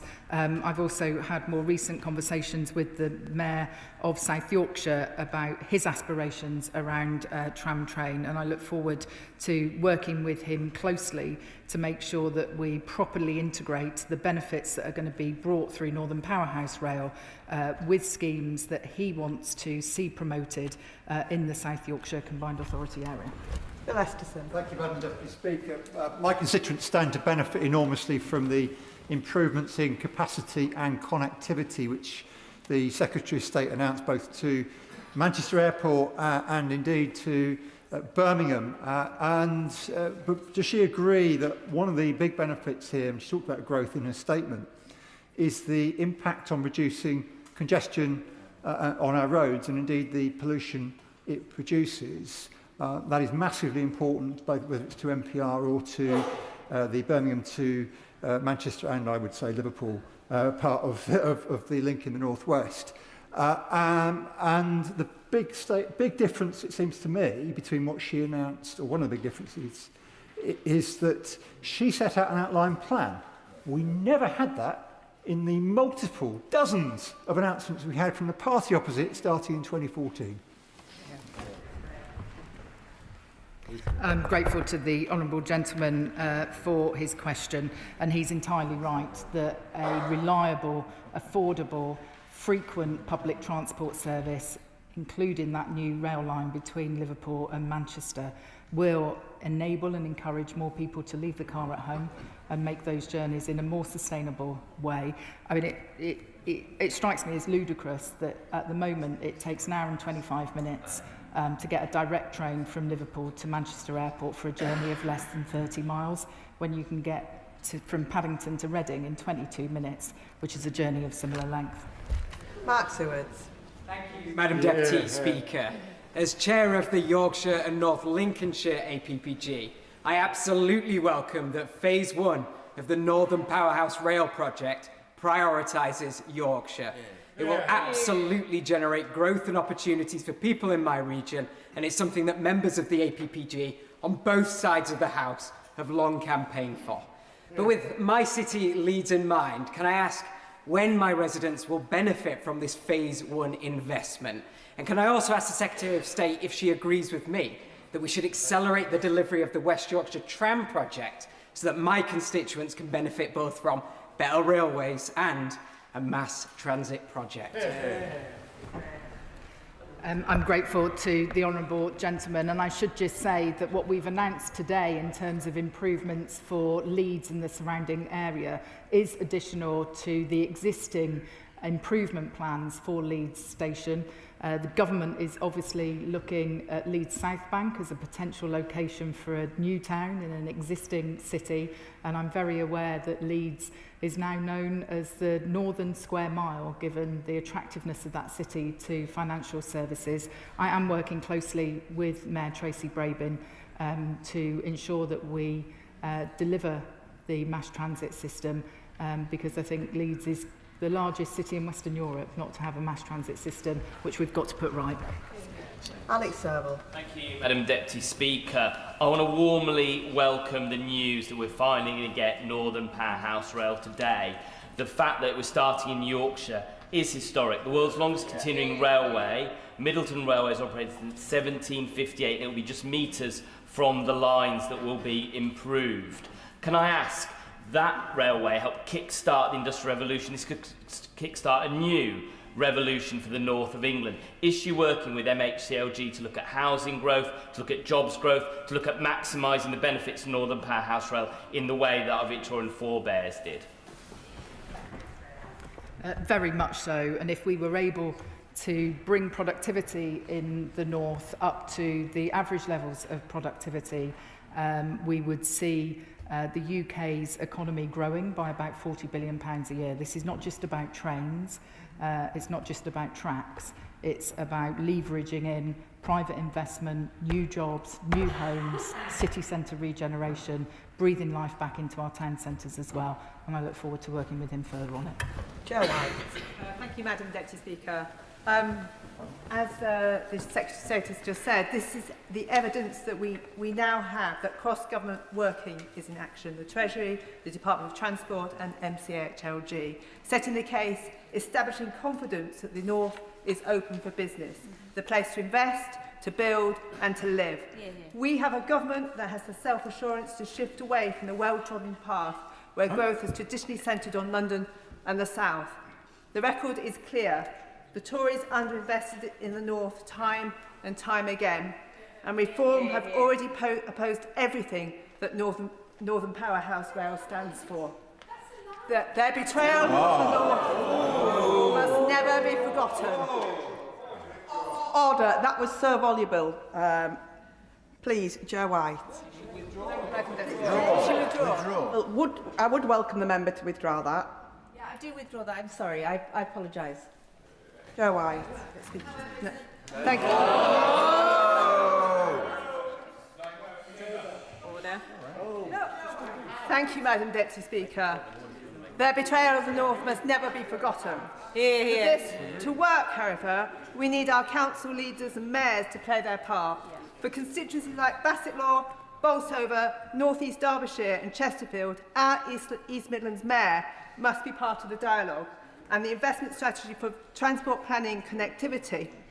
We all want to open our doors to businesses on the back of this, and will the Secretary of State ensure that our East Midlands Mayor, Claire Ward, has a place around the table?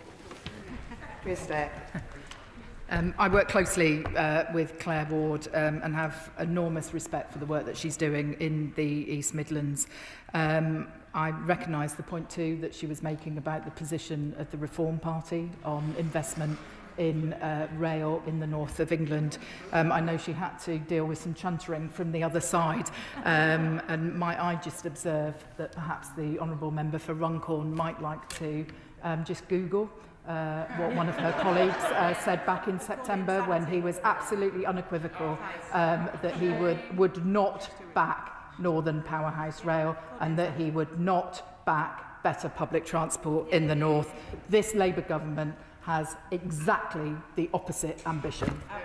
Anna Dixon. Thank you, Madam Deputy Speaker. As a member of the Public Accounts Committee who did an inquiry into HS2, I really have to warmly welcome the Secretary of State taking such a disciplined and clear approach to making sure this delivers on time and value for money, as the TransPennine upgrade has. But as a Bradford MP, I would like, with others I'm sure, Madam Deputy Speaker, to join in thanking the Secretary of State for backing Northern Powerhouse Rail, but particularly for backing Bradford.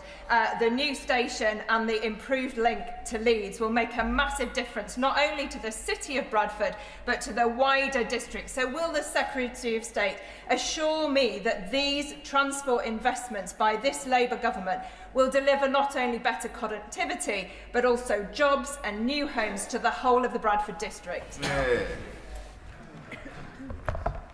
I'd like to say to my honourable friend that one of the things we have to achieve through Northern Powerhouse Rail is making sure that young people who are growing up in towns and smaller cities around the big conurbations can easily access the high quality jobs in places like Leeds, places like Manchester and Newcastle. So I can assure her that the approach of this government is one that is about investing in skills, it's about investing in transport, and it's about investing in opportunities for the future. Paul War.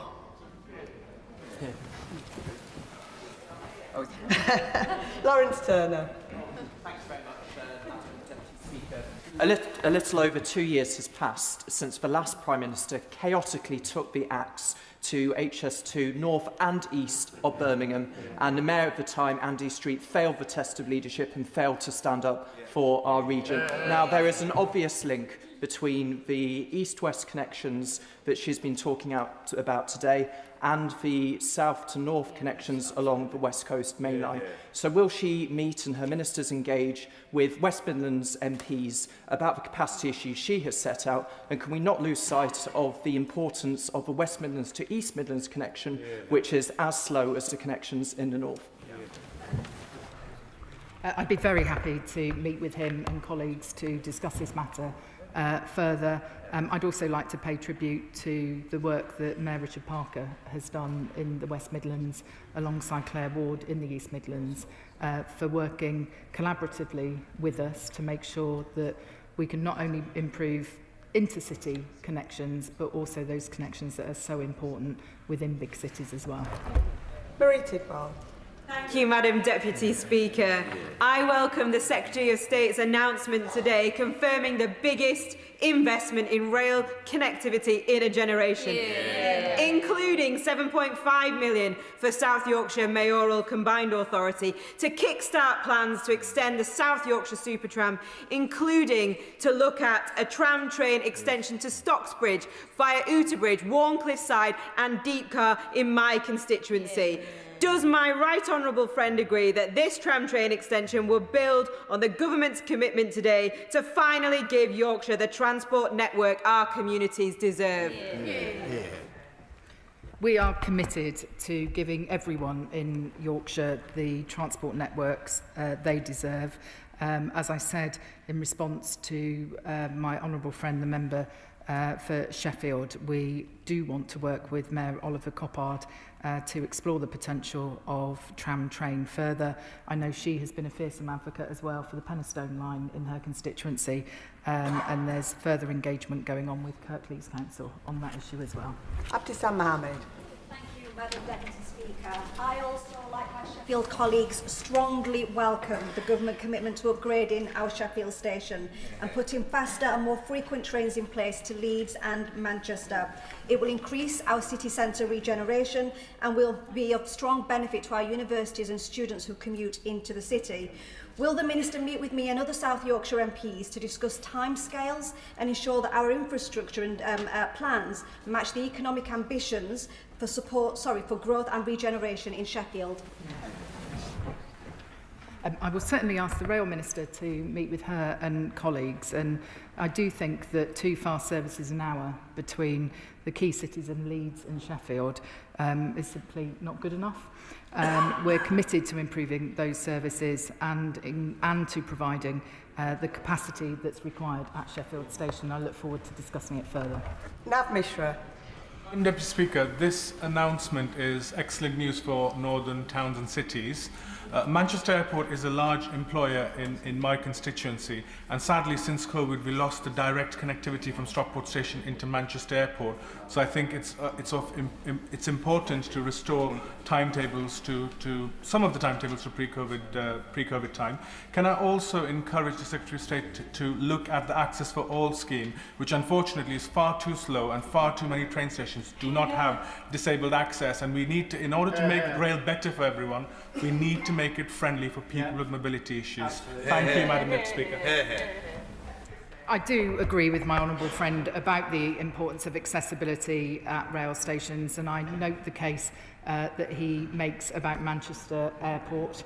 I would also point out that in addition to the new line between Liverpool and Manchester that we've announced today going via the airport, there is over £100 million of funding going into Manchester Airport Station at the moment to lengthen the platform so we can have longer trains and more frequent services calling there. That's investment that's happening now. Before I call the next speaker, can I just ask that people keep the questions very short, because otherwise we will not be able to get everybody in. So please help each other out. Conor Naismith. Thank you, Madam Deputy Speaker. And can I begin by expressing sincere and enthusiastic thanks to the Secretary of State for the announcements today. I have been campaigning, and some would say badgering, ministers in my entire time in this place to address capacity challenges on the West Coast Main Line arising from the steaming pile of mess left to this government on HS2. So I welcome today's announcement that the government does intend to build a new rail line between Birmingham and Manchester. But following 14 years of mismanagement of projects like this, how can the Secretary of State assure me and my constituents that these projects will actually be delivered, and how will they be insulated against backwards, anti-growth, populist forces who we know would reverse these plans in a heartbeat? Well said. We're going to give confidence to the public that when it comes to rail infrastructure, we're spending taxpayers' money wisely. We will learn the mistakes of HS2 and make sure that we do the work properly to start off with, so we're not wasting taxpayers' money in the way that the previous government did with their oversight of HS2. Luke Charters. Thank you, Madam Deputy Speaker. By my reckoning, York is the biggest winner of this new rail revolution. The new Haxby-York North Station, the York Station Master Plan upgrade, the TPRU route upgrade, and also the fantastic NPR new connections. Which of these does my right honourable friend delivers the most for my constituents? I'm not entirely sure how to answer that question, Madam Deputy Speaker. He's been a fearsome advocate for his constituents, improving public transport in York and the surrounding areas. I was delighted when we could confirm that we were going to progress Haxby Station in his constituency at the spending review, and I look forward to working with him further to unlock the potential in that city and that region as a result of the proposals that we've announced today. Elsie Blundell. Madam Deputy Speaker, I welcome the announcement made today, which will unleash the potential of our northern regions and open the door to opportunities that have historically been denied to my constituents and so many across the north. Would my right honourable friend agree with me that it is the bold and ambitious schemes like Northern Powerhouse Rail that will silence the north's detractors, not that many are in their places today, from the Tories who left our rail network in the north of England on the brink of collapse to Reform who do nothing but talk down the promise of our proud and pioneering region? I couldn't have put it better myself, Madam Deputy Speaker, and I think she is right that the public want us to be ambitious for the north and to make sure that the benefits of economic growth are spread fairly across the country, and that's precisely what our announcements today with Northern Powerhouse Rail will do. Dave Robertson. Speaker, for 17 long years, constituents across Lichfield, Burntwood and Villages have had to deal with the complete failure of HS2 Limited, while ministers were asleep at the wheel, and the chaotic Conservative cancellation of that scheme did nothing to alleviate those problems and instead replaced it with uncertainty on uncertainty on uncertainty. Unfortunately, all today's statement does is confirm that that uncertainty will continue for at least another 2 decades. So can the Secretary of State confirm for me that HS2 Limited, who are so hated by my constituents, will have absolutely no part in any rail infrastructure project north of Handsacre, that she will urgently ensure that me and other Staffordshire MPs have an opportunity to meet the Rail Minister, and that we can commit to the redesign for the Birmingham or the Handsacre to Manchester leg of HS2 to be completed quickly with a view to releasing as much safeguarded land as possible, as quickly as possible, so that constituents across my constituency, Staffordshire and further north, do not have to continue to deal with the problems that they've faced for so long. I will ensure that the Rail Minister meets with the honourable gentleman and regional colleagues. I do recognise that in taking the right long-term strategic decision about capacity and providing more capacity on the West Coast Main Line in future, that there will be some people today who are dealing with more uncertainty, and I want to work with him and with HS2 to make sure that we treat those people with the respect that they deserve, and that we seek to minimise the disruption to people's lives as far as possible. Sean Davies. Conservative government, Telford became one of the largest towns in the country that had a direct link into London. A train line which is overcrowded into Birmingham and into mid-Wales, and private operators falling over themselves to provide a solution being blocked by the Office of Road and Rail. I welcome today's announcements, particularly around the links between Birmingham and Manchester, but will she meet with me or the Rail Minister to explore all options to get Telford connected to the capital? I'd be very happy to organise a meeting between him and the Rail Minister. He refers to some of the congestion challenges on the West Coast Main Line with regard to train paths and actually putting new services on. And that is why we have taken that long-term strategic decision today, recognising that we will have to address congestion and capacity challenges on that part of the rail network. And as I say, I'd be happy to organise that meeting for him. Thank you, Madam Deputy Speaker. And like you, I am a proud Northerner, but for too long we've had to face challenges of underinvestment in the north. So this is good news, particularly for Yorkshire. The plans for Northern Powerhouse Rail, alongside the upgrades to the Trans-Pennine route, which is on time and on budget, will be a game changer for our communities and economy. So can the Secretary of State state how this will particularly support regeneration and communities in northern towns like Huddersfield, and how MPR will build on and connect to the Trans-Pennine route upgrade? Phase 3 of the plans that we have announced today will deliver improvements above and beyond the work that is happening at the moment with the Trans-Pennine route upgrade. And she's right to highlight the success of that programme in being on time and on budget. very different from the mega project of a HS2. And I'm very keen that we emulate the successes of the Transpennine route upgrade through Northern Powerhouse Rail. Of course, it provides great opportunities as well to the thousands of people who are currently employed on the Transpennine route upgrade, who can go on and get jobs working on the Northern Powerhouse Rail programme in future. Jill Derman. Thank you, Madam Deputy Speaker. This is brilliant news today, not just for the north of England, but for North Wales too. With investment already in place for the North Wales main line, this will give us better connectivity for tourism and for employment and leisure to our great northern cities and beyond. So does the Secretary of State agree with me that we must continue to work together cross-border to give my constituents in Clwyd North the seamless transport system they deserve? I do agree with my honourable friend, and I have a very close working relationship with Ken Skates, the Welsh Cabinet Member for Transport. He and I working on how best to prioritise that record £445 million that the government committed at the spending review to improve Welsh rail infrastructure.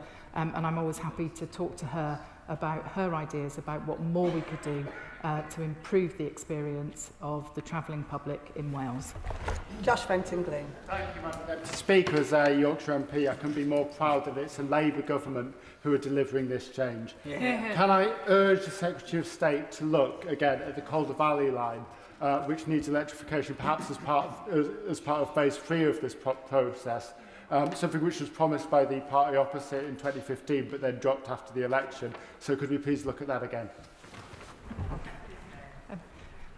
I'm grateful to the honourable gentleman for raising the Calder Valley line and the importance of further electrification of the network. If I may, and in the interest of time, I will ask the Rail Minister to write to him with further information on that, but I appreciate that it will be important for his constituents. Sarah Russell. Deputy Speaker. Northern Powerhouse Rail will be great for economic growth across the north, and that will very much benefit my constituency. My constituency is geographically located in such a way that it should be great to travel to London, to Liverpool and to Manchester. Sadly, at the moment, it is usually terrible for travelling to any of them. Will the Minister please meet with me and talk to me about both accessibility at Sandbach Station, but also the quality and regularity of services across all of those areas, and how we can make Northern Powerhouse Rail deliver for Cheshire? I'm grateful to my honourable friend for that contribution and appreciate how important it is to improve the quality of rail services to all the destinations that she mentioned. And some of the benefits of the plans that we're proposing today is that in parts of Yorkshire, for example, I appreciate that's a different part of the country that you could see enhanced services to London. I'd be happy to have a meeting with regional colleagues to discuss the specific issues that she has raised. Lee Ingham. Deputy Speaker. And I understand why today the Secretary of State has taken the sensible, long-term decision she has on the future capacity needs on the West Coast Main Line. But for residents in my constituency of Stafford, Eccleshall and the Villagers, who've had 17 years of worrying, it is more years of worrying for them. Can she assure me that she will listen to the concerns of businesses and residents nearby when making decisions about land powers going forward? And can she meet with myself and other impacted Staffordshire MPs to discuss this further? I thank the honourable lady for her question and for the measured approach with which she has put that. I do know that this is an issue close to the heart of her constituents, and I know that the Minister for Rail is very keen to engage further with her and other affected members on this issue, and I can assure her that he will be in touch shortly to discuss the issues and a way forward. Adam Jurgay. Thank you very much, Madam Speaker. I welcome the Secretary of State's commitment to improve connections to Manchester Airport, so I hope she'll support my calls for a direct line between Stoke-on-Trent Railway Station, which serves most of my constituents, in Newcastle and Manchester Airport. As the Secretary of State's heard from my colleague from Stafford and from Lichfield, a number of Staffordshire colleagues, whilst welcoming the intent and ambition of this statement, have concerns and questions about the impact locally. I've heard from countless people in Newcastle Lyme with their experience of the disgraceful and failed HS2 project. People in my constituency want clarity, to be heard and to know that there will be no repeat of the distress and destruction they were forced to live with. I'm grateful to her offering us a meeting with the Rail Minister, but I say to the Secretary we would benefit hugely from a meeting with her as soon as possible. I'd be very happy to join that meeting that I have already committed to on behalf of the Rail Minister, and I think given the breadth of issues that have been raised today, I think that would be appropriate. And just on the issue of direct service from Stoke to Manchester Airport, I do know that West Midlands Trains is considering the feasibility of amending its Stafford to Crewe service. Speaker, I welcome the fact that we are delivering Northern Powerhouse Rail, promised by the Tories, abandoned by the Tories, and now delivered by this Labour government. This will make a big difference to my constituents in Bolton North East, but Madam Deputy Speaker, it would be remiss of me not to take this opportunity to put on record my ask of the Secretary of State to work with the Mayor of Greater Manchester on extending the tram line into Bolton North East, and also ensuring better services on both Northern Rail and Avanti West Coast services. I do know that we need to improve the performance on both the Avanti West Coast routes and northern routes. The Rail Minister and I are both seized of the importance of doing that, and I will also assure her that I'll continue to work with the Mayor of Greater Manchester to ensure that the intercity improvements that we've announced today are properly integrated with those local mass transit improvements that she is advocating. Jonathan Davies. Much, Madam Deputy Speaker, and I very much welcome this generational investment, which will not just benefit rail in the north of England, but the whole country through economic growth and regeneration. And I particularly welcome the investment going to Sheffield. That's a city used by my constituents, not just as a destination, but as a connecting city elsewhere. And bearing Sheffield in mind, can I invite the Minister to not lose sight of the benefits of electrifying the Midland main line south of Sheffield, which remains unelectrified down to South Wigston. That is something that would drive significant growth for people in mid-Derbyshire and benefit the country as a whole. We did have to take some difficult decisions as part of the spending review this year on electrification, but we are continuing to keep the potential for full electrification of the Midland Main Line under review as part of our plans to decarbonise the railways. Dr. Alison Gardner. Madam Deputy Speaker, I welcome the Government's announcements today for Northern Powerhouse Rail. However, in Staffordshire and Stoke-on-Trent, we still sit in stasis, with legacy issues such as the HS2 compound at Yarnfield, which is costing millions. So may I ask the Secretary of State for clarity on plans for our railway services in Staffordshire and Stoke-on-Trent, and plans for HS2 legacy issues such as the Yarnfield compound? I'm grateful to my honourable friend for raising the issue of the Yarnfield compound. I'm not sure that her and I have actually spoken about this issue directly before, so if I might ask her to write to me with more detail, I'd be happy to come back to her and let her and her constituents know what more we can do to provide certainty and a way forward. Andrew Cooper. Thank you, Madam Deputy Speaker. Our region, from our big cities to our small towns, is ambitious for our future. We're hungry to play our part in our country's economic recovery, and we've been impatient for the government to see our potential after so many years of undelivered promises. And the announcement to invest in NPR today shows that this government will meet that ambition head-on. Madam Deputy Speaker, the previous government issued an instruction to the HS2 Phase 2B Hybrid Bill Committee to remove the mid-Cheshire sections of the route from the bill. Can my right honourable friend confirm that the government intends to retain this instruction, or if it intends to withdraw it? And will she, if they do intend to withdraw it, will she write to me with details of the status of any undertakings and assurances made by HS2 to my councils and constituents as part of the petitioning process that would not be delivered for more than a quarter of a century and by an organisation that may by then no longer exist? Thank you. I do understand the importance of these issues to him and his constituent. I have instructed officials today to resume work on the adapted hybrid bill. And if I may, given the detailed nature of his question, I would like to write back to him in response to ensure I get the information correct.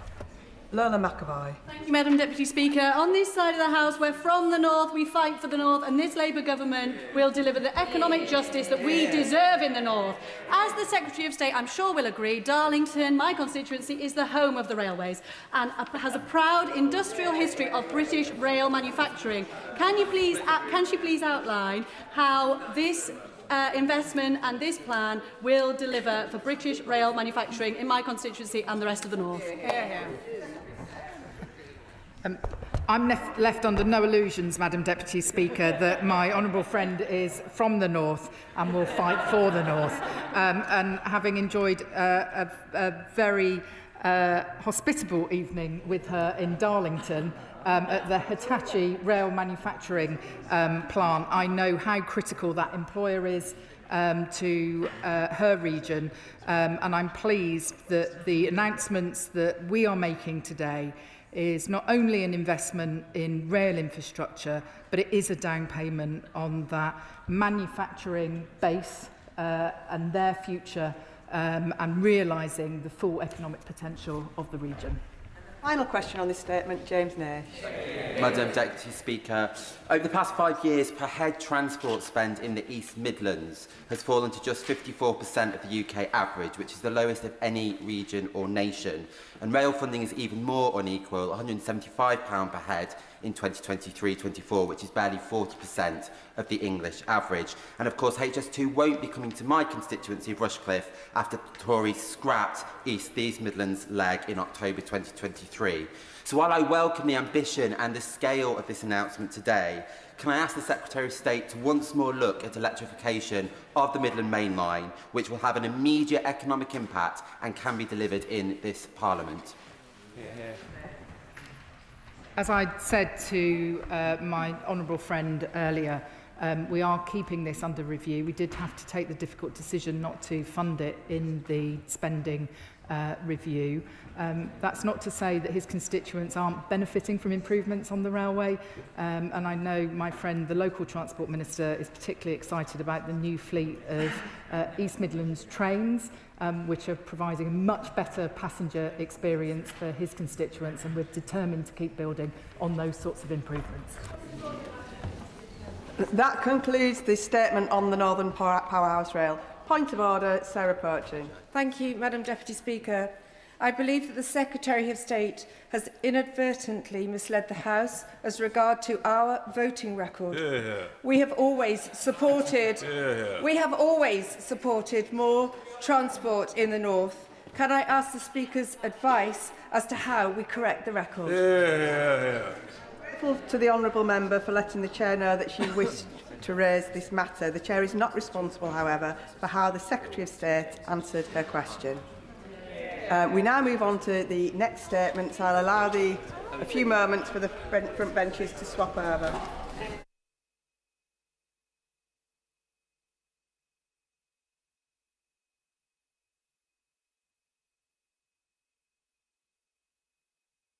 Home Secretary.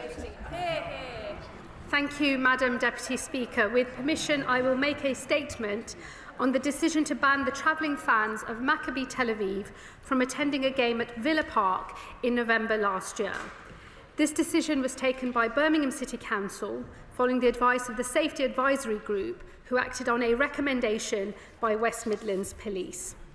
The House will be familiar with much of the detail in relation to this matter, not least as the Home Affairs Select Committee has applied itself to this with its customary forensic focus. But it is important to begin this statement by laying out the facts. On the 8th of October, at a meeting with a number of Chief Constables from across the country, I was informed that West Midlands Police was considering its options to ensure the game could be conducted safely. As the minutes of the meeting show, a ban on fans was one of the options under consideration. Policing decisions such as this are subject to operational independence. Politicians cannot dictate how the police choose to manage risk. And so while my department sought information thereafter on what decision was to be taken, I did not seek to influence it. I did not because I could not, while a range of options were still under consideration. All options remained on the table until a decision was eventually taken by the Safety Advisory Group on the 16th of October. The decision to ban the travelling fans taken that day was clearly of considerable national and even international importance. Maccabi Tel Aviv fans who sought to travel to this country to enjoy a football match were told they could not because the game's safety could not be guaranteed. This came, lest we ever forget, just 2 weeks after the most horrific anti-Semitic terrorist attack this country has ever known.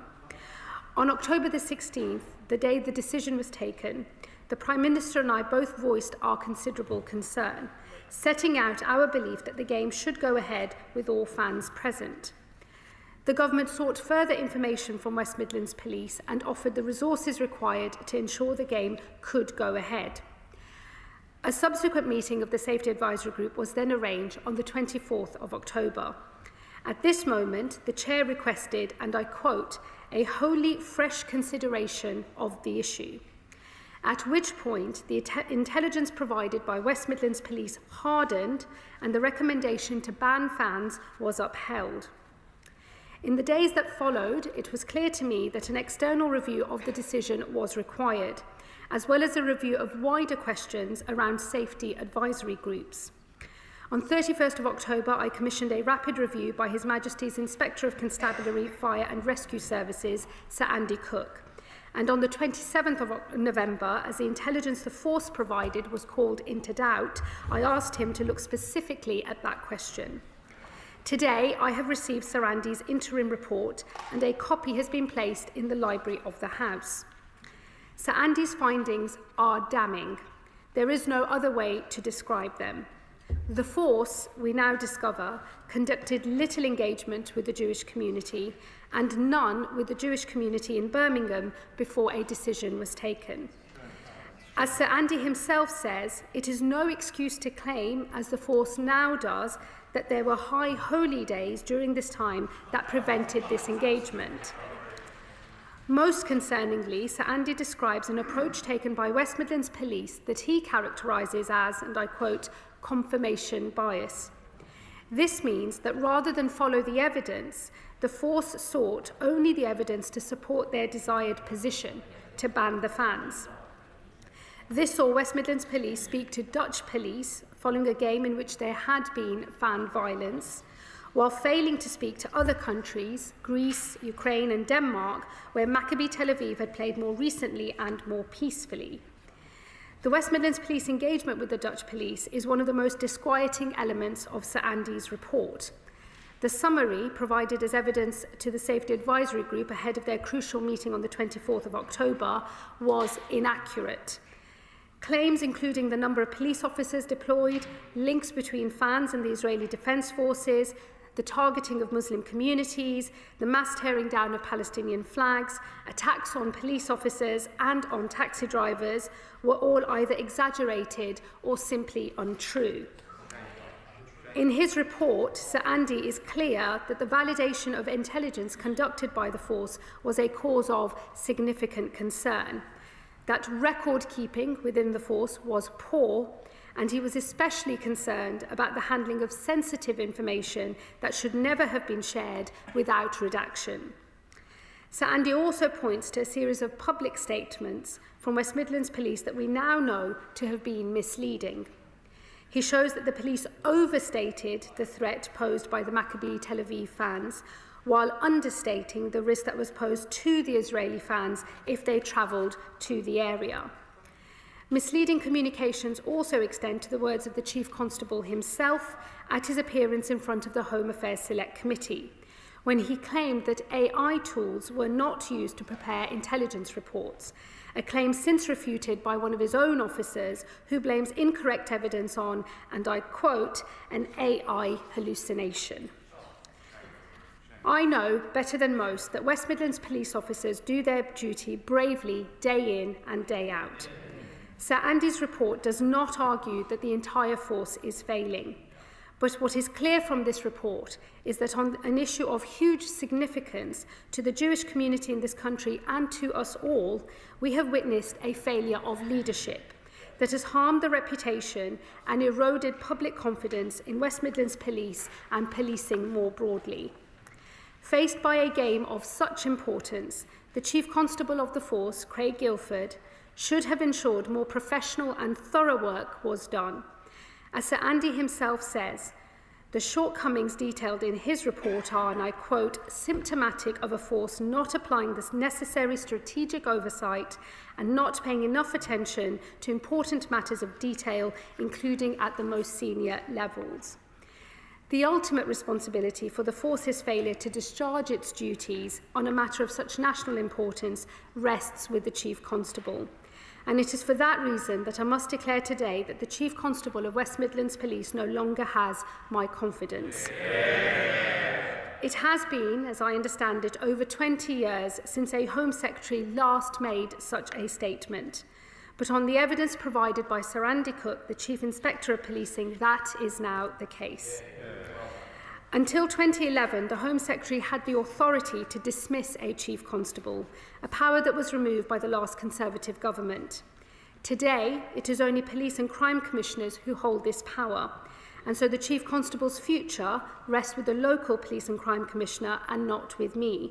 But I am sure that Simon Foster will now follow all due process as he considers that question for himself. I do, however, believe this illustrates that Home Secretaries should, in future, have this power restored to them.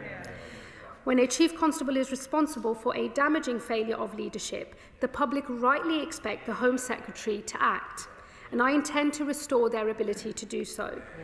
I can announce today that this government will soon reintroduce the Home Secretary's power to dismiss Chief Constables in light of significant or persistent failings, and that this will be part of the government's upcoming white paper on wider police reform, with legislation to follow. I do not expect this power to be used often, but I think it must be available at those rare moments when it is warranted. Madam Deputy Speaker, Sir Andy Cook's report is devastating. It catalogues failures that did not just affect the travelling fans, they let down our entire Jewish community in the West Midlands and across the country. I speak today not just as Home Secretary, but also as a Member of Parliament for a Birmingham constituency. In his report, Sir Andy says he believes the police acted in an attempt to avoid long-term damage to local community relations. If that is the case, what a grossly misguided effort it was. Peaceful, harmonious communities rely on a police service that, above all else, pursues the truth. In a world in which misinformation flows freely and dangerously, the police, in this case, added further misinformation into our public debate, when they could and should have provided the truth that could have allayed fears. In doing so, West Midlands Police did not support community relations. Instead, they inadvertently made things worse. This must serve as a lesson to police forces across the country, a reminder that they are called to their profession to serve truth and the law, to police our streets without fear or favour, and that community trust and cohesion depends upon them doing that above all else. And with that, Madam Deputy Speaker, I commend this statement to the House. Shadow Home Secretary. Thank you, Madam Deputy Speaker. This is a shameful episode. West Midlands Police had evidence that Islamist extremists based in Birmingham planned to attack Maccabi Tel Aviv fans. Let's call that what it is. It is vicious anti-Semitism.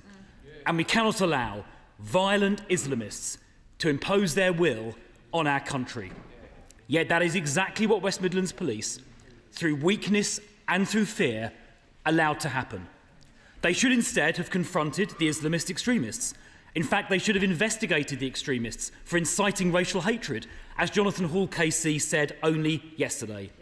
But instead, they capitulated to the Islamist mob by banning the Maccabi fans. But it gets worse. The West Midlands Police then tried to hide what they had done. They fabricated a claim that it was the Maccabi fans who were the dangerous ones. They claimed a previous game in Amsterdam had led to violence by the Maccabi fans. This claim was a pack of lies from start to finish. The Mayor of Amsterdam and Dutch police have now confirmed the West Midlands Police simply made the whole thing up. The Chief Constable must be fired. The Home Secretary claimed a moment ago that she now has no powers to dismiss the Chief Constable. But she failed to mention to the House Section 40 of the Police Act 1996, which remains in force today. Under that, she, as Home Secretary, has the power to direct the Police and Crime Commissioner to do things, including dismissing the Chief Constable where, and I quote from Section 60, subsection 1, any part of the force is failing to act in an effective manner. That test is quite clearly met. Part of the force, the Chief Constable, is indeed failing to act in an effective manner by the Home Secretary's own analysis. If she's unfamiliar with this piece of legislation, I've got a copy of it here. The Home Secretary must today use her Section 40 powers to go through the process to direct the Police and Crime Commissioner, Simon Foster, to dismiss Craig Guildford. She must stop pretending to have no power and actually act. And now we come to the role of the Home Secretary herself in this scandal. In a briefing to the BBC on the 17th of October, a source close to the Home Secretary, which we all know means her special advisor acting with her authority, said the Home Secretary first knew about the possibility of a ban the previous evening, the 16th of October. We now know that is untrue. Evidence given to the Home Affairs Select Committee last week and by the Home Secretary's own admission just now. We now know Chief Constable Guildford personally briefed the Home Secretary on the 8th of October that it was likely away fans would be banned, and that was the police's recommendation. So will the Home Secretary now apologise for allowing her advisor to give the BBC untrue information on the 17th of October? And the Home Secretary herself must now answer this. She knew on October the 8th that it was likely away fans would be banned over a week before the final decision was taken on October the 16th. Yet it appears in those critical 8 days she did nothing to investigate further or to try and stop it from happening. The Chief Constable, in his evidence to the Home Affairs Committee last week, said that when he briefed the Home Secretary on October the 8th about the likelihood of the ban, she merely noted he had said, not asking further questions or showing curiosity in what she was being told. She did not convene personally any meetings attended by her in the following 8 days or take any personal steps to clarify the situation. She expressed concerns and took action only after the decision became public on October the 16th, by when it was too late. She was asleep at the wheel at the critical time. Given the disgraceful events that followed, does the Home Secretary now accept that she was wrong to personally ask no questions? Officials may have asked questions, but she didn't personally ask any between October the 8th and October the 16th. Does she accept it was wrong to stand by and do nothing during those critical 8 days? And by the time she did take action after the 16th, it was too late. And by standing by during those critical 8 days, she allowed the ban to happen and let the Islamists win. Will the Home Secretary apologise to the House for that inexcusable inaction during those 8 critical days? And will she also commit to exercising her Section 40 powers to dismiss the Chief Constable? Secretary. Madam Deputy Speaker, let me just first say to the Shadow Home Secretary, I have a long extremists in Birmingham, not least in the last general election campaign. I think my track record speaks for itself, and I am a woman who knows of what she speaks. Unlike clearly him, Madam Deputy Speaker, the Shadow Home Secretary appears to be unfamiliar with the law or indeed Sir Andy's findings in his report. So let me remind him of a few things. Firstly, it was the Conservative government that removed the Home Secretary's direct power to remove a Chief Constable. It used to be a power contained within Section 42 of the Police Act 1996. That was repealed by the Conservatives in their 2011 Police and Social Responsibility Act, which explicitly removed the power. And I will quote from the explanatory notes of that Act, and I do believe that the Honourable Member for West Suffolk is very aware of what is in these explanatory notes, as I suspect he drafted them and approved them when he advised the former Home Secretary Baroness May. Those explanatory notes say the Secretary of State does not have power to direct a police and crime commissioner to suspend or remove a chief constable. That That is the law passed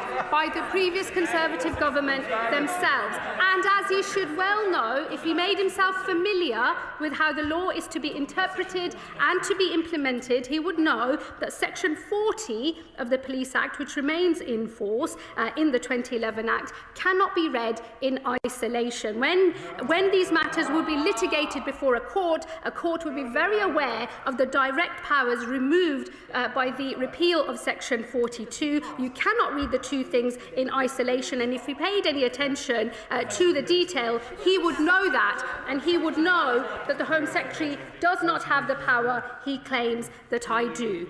Secondly, Madam Deputy Speaker, I would suggest that he and other honourable members, for their own interest, do actually pay attention to what Sir Andy has written in his report of today. At page 11, he deals with what the Chief Constable has suggested was the reading of the meeting that took place on the 8th of October. Let me just give a bit of context to the House. That is a meeting of police chiefs that I called myself following the attack in Manchester on the 2nd of October. I had already announced that I was going to look at police protest powers, and I had asked the most senior chief constables in the land, the National Police Chiefs Council, the College of Policing, and indeed Sir Andy Cook himself to attend a meeting with me. Towards the end of that meeting, we did some horizon scanning of other difficult decisions that were coming up that might have public order consequences, and this was one such matter. It was mentioned briefly by the Chief Constable, and his recollection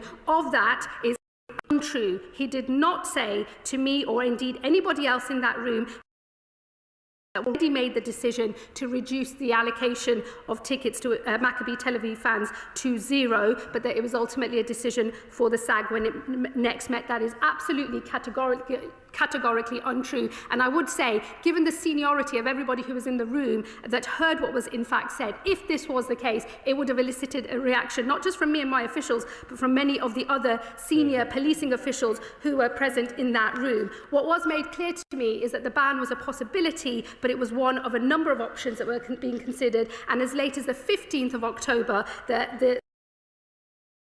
made clear to Home Office officials and the policing minister that all options on the table, and the next thing we or anybody else knew about it was when the decision was taken itself on the 16th of October. And so, Madam Deputy Speaker, I think it is important that all members stick to the facts in this matter, as Sir Andy has made clear in his factual findings in his report. There will be those who wish to play politics with this matter, but I'm afraid that does not meet the test of evidence as set out in the report, and I would recommend to the Shadow Home Secretary actually pay some attention to the detail on this matter. Valerie Vaz.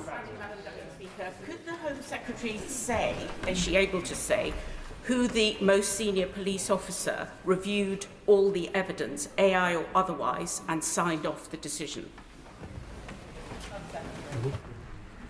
Well, ultimately, the final decisions in this matter in terms of the West Mids police recommendation to this safety advisory group was the Chief Constable himself. Dem spokesperson Will Forster. Thank you, Madam Deputy Speaker. The recommendation by West Midlands Police to ban Maccabi Tel Aviv fans was clearly an incredibly serious mistake. That has been shown in evidence by Sir Andy Cook's damning report. The way they made the decision, not just the decision, the fact that they covered up their misleading statements, it is absolutely damning.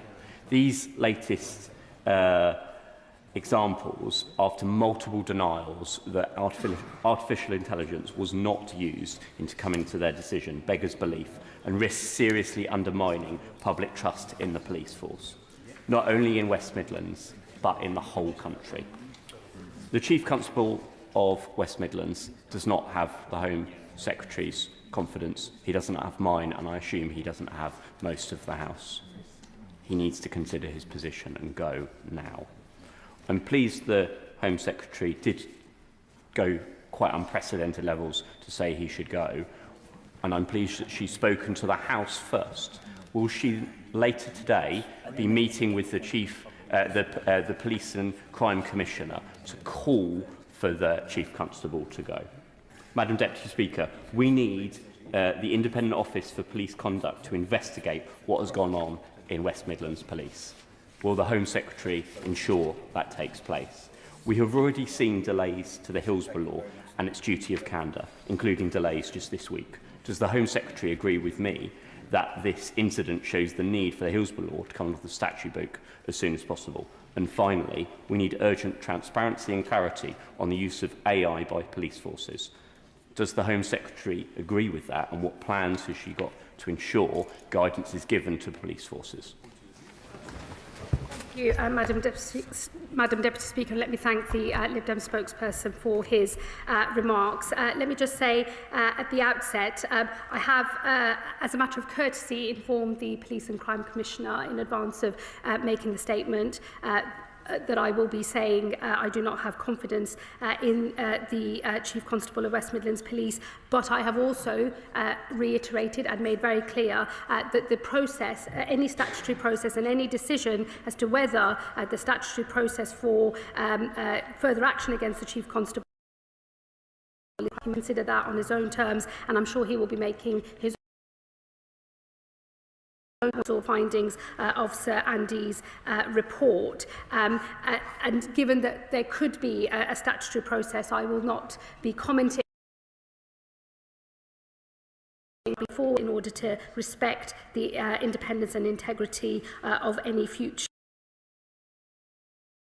Let me just say to him, I do expect that the Police and Crime Commissioner will consider his position on this matter and approach the IOPC if he deems it necessary, but that is a judgment for him. I also expect the to conduct an investigation. He will know that they are, of course, independent, and it would be improper for me to seek to direct them in any way, but they do have those powers. I believe they've already indicated they will consider the position again once they've had a chance to absorb the findings of Sir Andy's report. I agree with him. This case proves why we need a duty of candour on all public officials, and I look forward to the Hillsborough Law becoming an Act of Parliament at the earliest opportunity. And just to say, on the use of artificial intelligence by police forces, I will be returning to these matters when I publish and come to the House to make a statement on the policing reform white paper. I think it's important because AI is an incredibly powerful tool which can and should be used by our police forces, but regulating it to make sure it's always accurate is something that is of legitimate concern to us all, and I'll be saying more about that in due course. Dr. Peter Prinsley. Thank you, Speaker, and I thank the Home Secretary for her statement. It is disappointing, but perhaps unsurprising, that some of the evidence presented to the Select Committee was an AI hallucination. But as I look to the back of the opposite row, does the Secretary of State share my suspicions that there was indeed political interference with the work of the Birmingham Safety Advisory Group? And what will happen if this turns out to be the case? Secretary. Well, look, having commissioned Sir Andy to investigate these matters, I think it's important that we reflect on his findings, and he did find that there was no evidence that anti-Semitism or as a result of political and I think it's important that I follow those findings that the independent inspector has made and act accordingly. Are you calm? Thank you, Madam Deputy Speaker. This is truly a sad day for British politics, and despite all the rhetoric we have in this House, Brummies know the truth, that this is nothing but a witch hunt, and the Chief Constable is being thrown under the bus. The Home Secretary knows all too well that West Midlands Police have a reputation for working with all communities. They have never caved into community pressure. We all know this because we regularly have far-right protests and marches in our city. The police could have done a better job in terms of procedure, yes, but their reasons for banning Maccabee fans was the same from day one. We all know the unashamed racism and violence. That is the reason why they were banned, and that would have been. I am sure that the honourable gentleman is. The police did their job and now they are being punished for it. So I ask the Home Secretary, is it worth throwing our Chief Constable under the bus just to show that the words of right-wing media and Dutch officials are more than our British police? I mean, the honourable member I believe he used to be a barrister, you'd think that he might be more cognizant of the actual facts in this matter. I am responding to findings made by His Majesty's Inspector. That is the independent inspector of all those who believe that policing should occur without fear or favour. I would encourage him to read the actual letter from Sir Andy Cook, published today, in detail, and reflect on whether he believes that we as a country should be able to rely and trust all information put out by the police. He purports to speak for every Brummie in the city. I think other Brummies in this chamber know that is simply not the case. I'll tell you what every Brummie and indeed every citizen of our great country needs and deserves: that when the police carry out a risk assessment, that we can trust it and that we can rely on it, and that they will always be open and frank about it. We all should expect and deserve whichever safety and the cohesion of our country. Graham Stringer. Thank you, Madam Deputy Speaker. It's absolutely clear that by lies and conspiracy, the Chief Constable of the West Midlands created a no-go area for Jews in one of our major cities. He cannot, by whatever mechanism, continue in office, but will the Home Secretary consider prosecuting the Chief Constable for malfeasance in public office or in some other ways? We cannot let an appalling activity by a public servant continue in this way by just sacking him. Home Secretary. Well, my honourable friend will know it's not for me to make. And the IOPC, I'm sure, will look and consider all of the findings made by. I'm sure on that, once they've had a chance to make that assessment. They are, of course, independent, and it would be inappropriate for me from this dispatch box to say any further about what either the IOPC might do or what indeed any other prosecutorial authorities do, but that is not, that is not a power that the Home Secretary has. Sir Andrew Mitchell. Can I thank the Home Secretary, who, like me, is a local Member of Parliament, for her well-judged statement. But isn't one of the villains of this piece the Police and Crime Commissioner himself? When in government in 2010 we set up the PCCs, the aim was that they should represent our constituents to the police.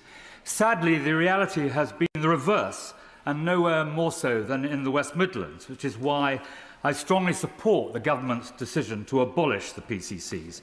Can we please ensure that this is not yet another policy announcement upon which the government U-turn? Home Secretary. Well, I can assure him that we will be pursuing the policy that I have set out, which is to abolish the post of Police and Crime Commissioner, and I will be returning to this House with a white paper, and we'll be making an oral statement in the not-too-distant future, setting out what we consider to be the best mechanism for oversight of policing at a local level, and a reset of where some of those powers sit, and another reconsideration of the Home Secretary's powers. So I'm sure we'll be discussing these matters in detail in the weeks to come. And may I just say, I think Sir Andy actually makes some of his own remarks in relation to the Police and Crime Commissioner, but I think it is known he was not briefed in the way that we might have expected on these matters. I'm sure he'll be setting out exactly what he knew and when he responds to Sir Andy's report. Paulette Hamilton. Thank you, Madam Deputy Speaker. I welcome this statement and clarity. The findings are damning. In my community, I was born and bred in Birmingham, and I am a local MP. And in my community, there is very little trust in the police. Can the Secretary of State agree with me that in an increasingly political world, it is important that in future, all Chief Constables need the skills to work in this new world, and that it is important that they are able to engage with all communities. Thank you, Madam Deputy Secretary. Well, I thank my honourable friend and fellow Birmingham colleague for her remarks and her question.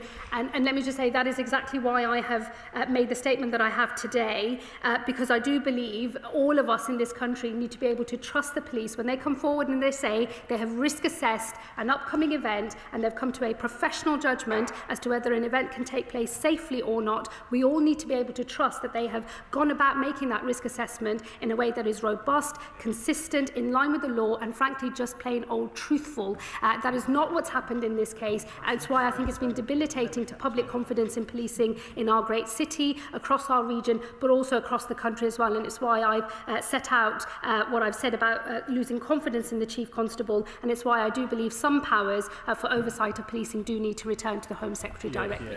Sir Gavin Williamson. Thank you, Madam Deputy Speaker. And I think the Home Secretary is right to talk about the need for the information to be out there and to be openness. And in light of that, can the Home Secretary clarify as to whether any government officials talk to Maccabi Tel Aviv as a club or through either of the embassies to discuss the decision by the club to say that away fans would not travel even if the ban were lifted? Home Secretary. I think all of the conversations that have happened were set out by one of my officials and the policing minister when they gave evidence to the Home Affairs Select Committee. There aren't any other discussions that I'm aware of, certainly not from the Home Office. I can write to him in case there were discussions in other government departments that might also have had an interest. Tahir Ali. Thank you, Madam Deputy Speaker. I think it was right and proper to have an independent report commissioned, and the findings of which no one can really challenge because it was done independently. What we need to be cognizant of is that it is not just that the Chief Constable needs to be made the scapegoat in all of this. The Safety Advisory Group had a huge part to play in this, and there was members of that were biased, that were in there with an agenda. Some of them, I'm ashamed to say, belong to my party. Will the Home Secretary agree with me that tough action needs to be taken against the individuals that set out to influence the decision on personal as an independent member of that Safety Advisory Group? Home Secretary. His remarks and his question. Let me just say to him, Sir Andy Cook will be returning to the wider questions as to how safety advisory groups function, who is on them, the role that they play and the way in which they should carry out their duties. So we will return to that part of his remarks, I'm sure, in a later session in this House when the rest of Sir Andy's report is completed and he makes his final findings on safety advisory groups. But I share with him a concern that is incumbent on us to make sure that the arrangements we have in place are capable of delivering a dispassionate, fact-based finding as to what risk an event poses, and that other political agendas are not brought into play when what we're talking about is the proper functioning of the cultural life of our country. Bradley Thomas. Thank you, Madam Deputy Speaker. This has been a really dark moment for policing in the West Midlands, and I thank the Home Secretary for her statement. I thank her for putting on the record her belief that the Chief Constable of the force should go. For avoidance of doubt, I agree with her. This has always been about the police being able to fulfil their role objectively, without fear or favour. Repeatedly, the Jewish community are made to feel that they are the ones who are the problem. That cannot go on. Yes. We've seen in this instance the police have surrendered to the pressure placed on them by an Islamic community that sought to create a no-go zone for Jews within the West Midlands. This is not acceptable. So will the Home Secretary update the House on what the government is doing to flush out anti-Semitism across public institutions and she hasn't got time to expand on that today, would she come back to the House and give a statement? Well, I thank the honourable member for his question. Look, anti-Semitism is a terrible stain upon our country, and it's incumbent on all of us to work together to stamp it out wherever it occurs. Sir Andy's findings, of course, do not suggest that anybody at the police force level acted because they were motivated by anti-Semitism or with malign intent, but it is undoubtedly the case that some individuals who were making representations to the police may well have been motivated by anti-Semitism. I also know others made good faith representations or wanted to make good faith representations to the police just about the fear of public disorder on the night, but some of those individuals will have been motivated by anti-Semitism. And that's why it's so important that when the police are carrying out their duties, they follow the facts and that when they make their risk assessments, they do so on the basis of facts and their professional judgment as to whether something can go safely ahead or not. And we all need to be able to trust the police when they assert what their risk assessment has told them. That has not happened here. Sir Andy will come back with further findings about to discuss those with him and others in this House, as well as wider need to take as a government and as a country to stamp out anti-Semitism once and for all. Gurinder Singh Jersan. Thank you, Madam Deputy Speaker, and I thank the Home Secretary for her statement. The West Midlands is an incredibly diverse area, and this whole episode has had a significant impact on community cohesion and competence in West Midland Police, particularly amongst the Jewish community, but amongst all communities. I therefore add my voice to the call for the Chief Constable to resign his position forthwith, and others involved in this shameful episode should also consider their position too. The police have a duty to act without fear or favour. Engaging with selected people or organisations is always a recipe for disaster, particularly as community groups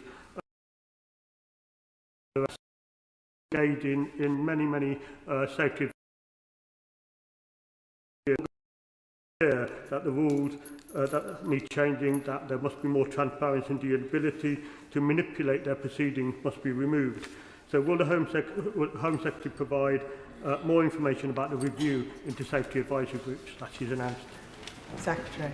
I thank my honourable friend. I expect to receive Sir Andy's further findings, particularly in relation to how safety advisory groups function and what changes we might need to make within the next couple of months, no later than that. And I will return to the House to enable all members to take part in a debate once those findings are out. And what I would say is I agree with him. In the end, all of us, we are all safer when we know that we can rely on the police to do their job without fear or favour. We do none of our ethnic minority communities, or indeed any minority community of any description, any favours, if we allow a suggestion to take hold that the police change their responses to things based on which community is involved. Everybody is safe when we know we can trust the police to follow the facts and do their jobs properly. Sir Oliver Dowden. Thank you, Madam Deputy Speaker. The Jewish community in this country, including many in my constituency, feel under siege right now. And sadly, this is not an isolated example. It's just another example of where elements of the British state appear to err on the side of the aggressor in the name of community cohesion. We have another example before us, and will the Home Secretary, in her capacity as a senior member of the government with responsibility for tackling extremism, take the same robust approach to banning Jewish members of Parliament community cohesion grounds? It has to stop, and a more robust approach must be taken by the government. Home Secretary.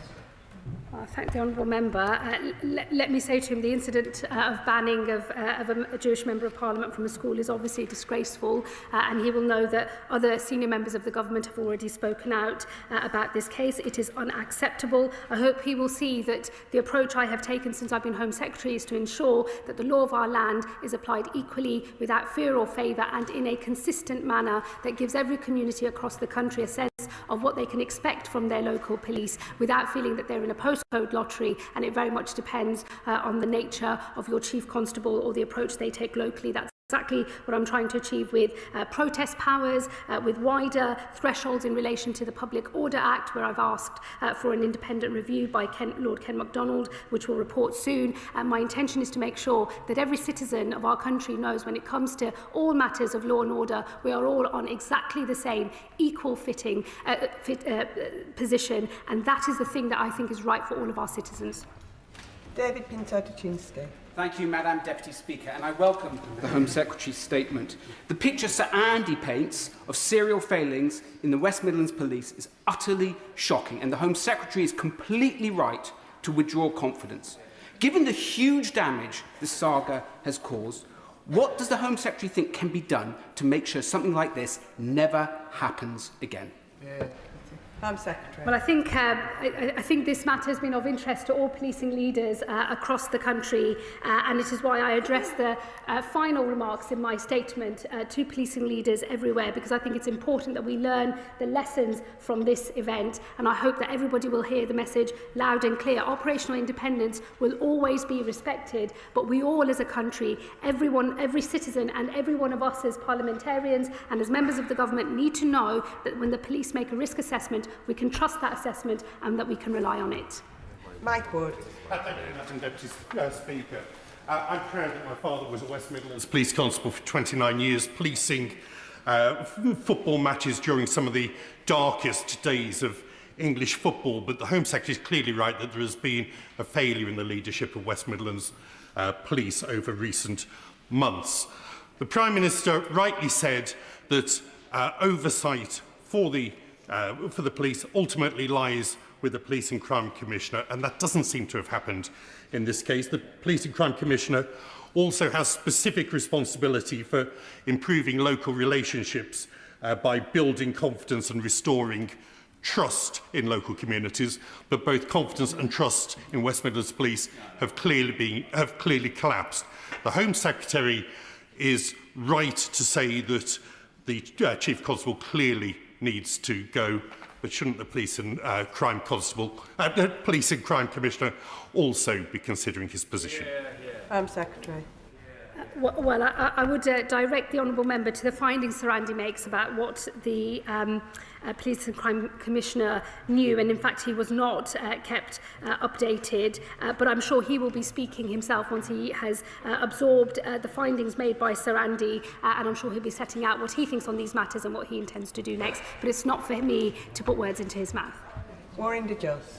Thank you, Madam Deputy Speaker. Although I am a proud Wolverhampton Wanderers football fan and as a season ticket holder regularly go to football games, for much of my life I was prevented from going to a football game and discouraged to go to a game because I was told that because I wore a turban and because of the colour of my skin I would be attacked. Can the Home Secretary please give some assurance to this House that we will never again have a situation in this country where football fans cannot go to a game because their safety cannot be guaranteed?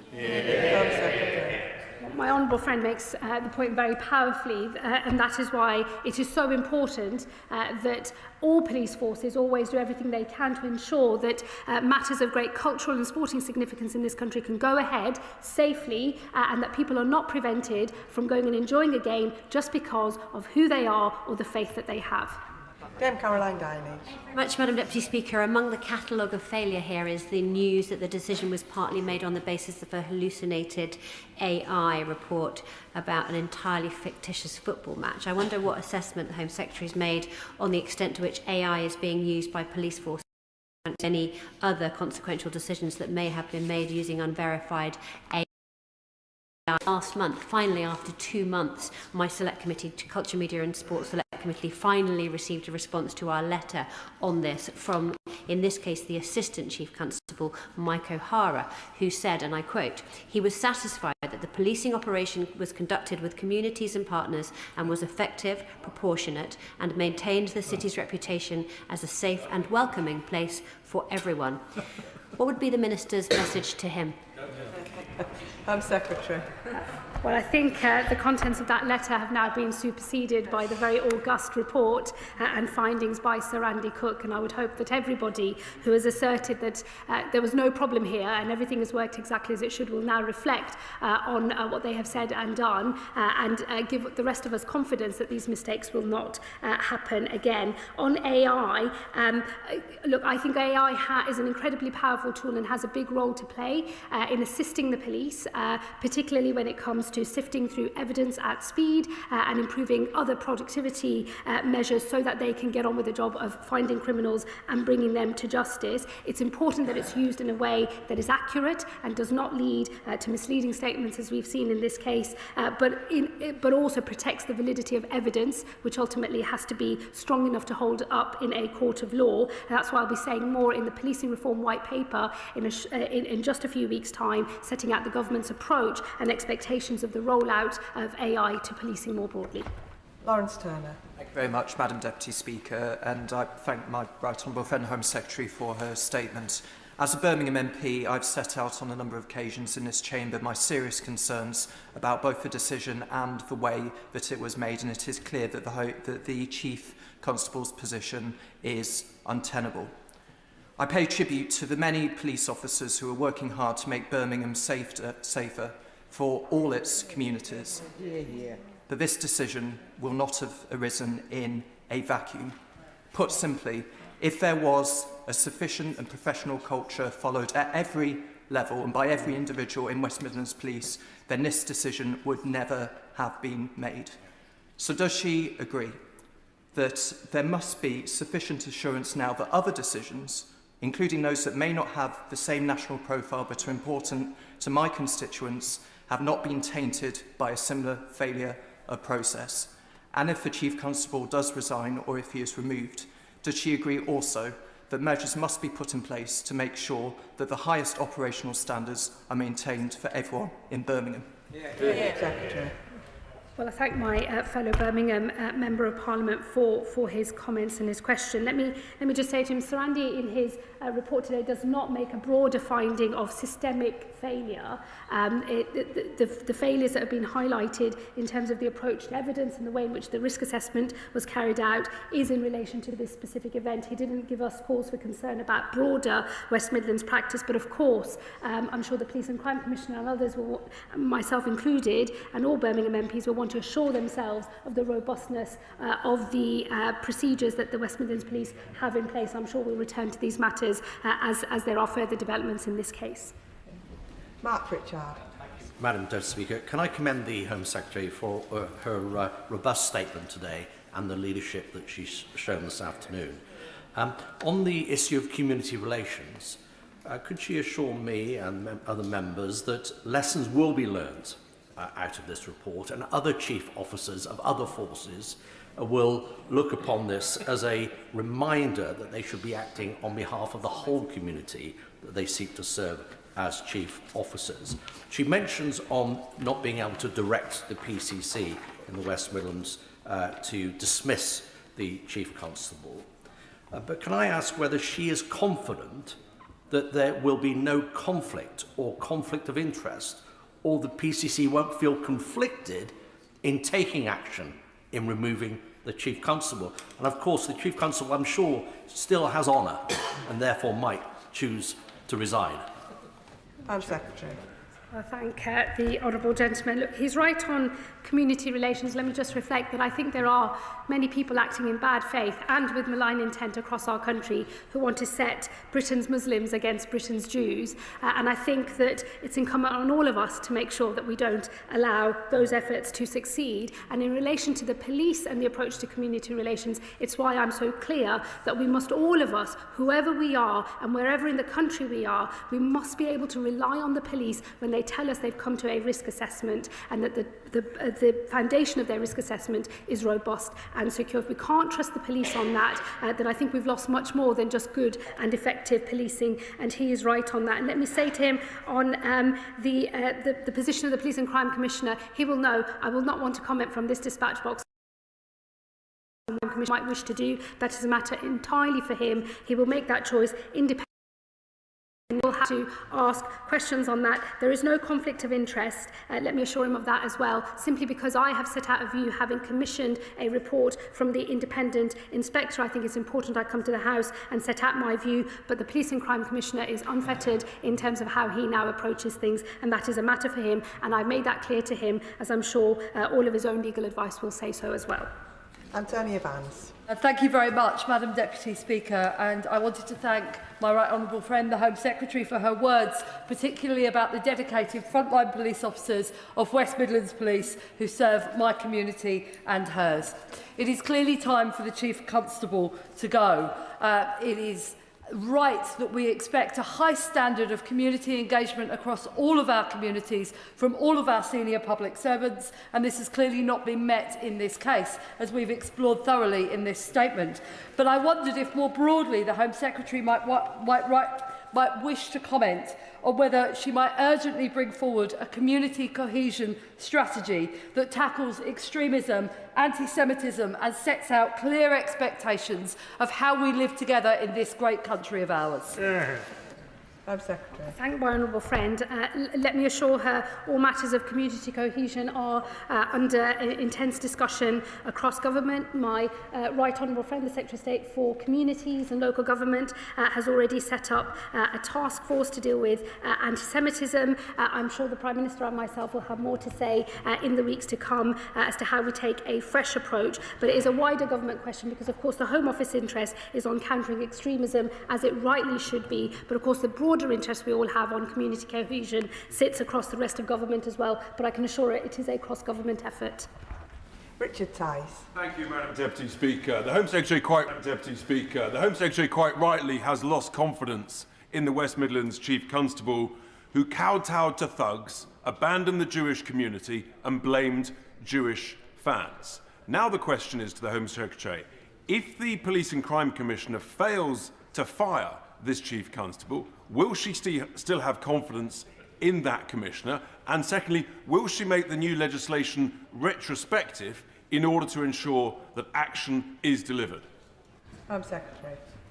Well, the Honourable Gentleman will know that retrospectivity is not something we generally do in our legal system, and to take such a step would be a very new innovation here. But he should wait for the full proposals that I will publish in the policing reform white paper. And look, let me say to him that the next decision, if a further decision is made, is for the Police and Crime Commissioner. It would be completely wrong for me to try to influence that or comment on that or get ahead of that from this dispatch box here today. The Police and Crime Commissioner has the powers under the 2011 Act, as we discussed earlier in this session.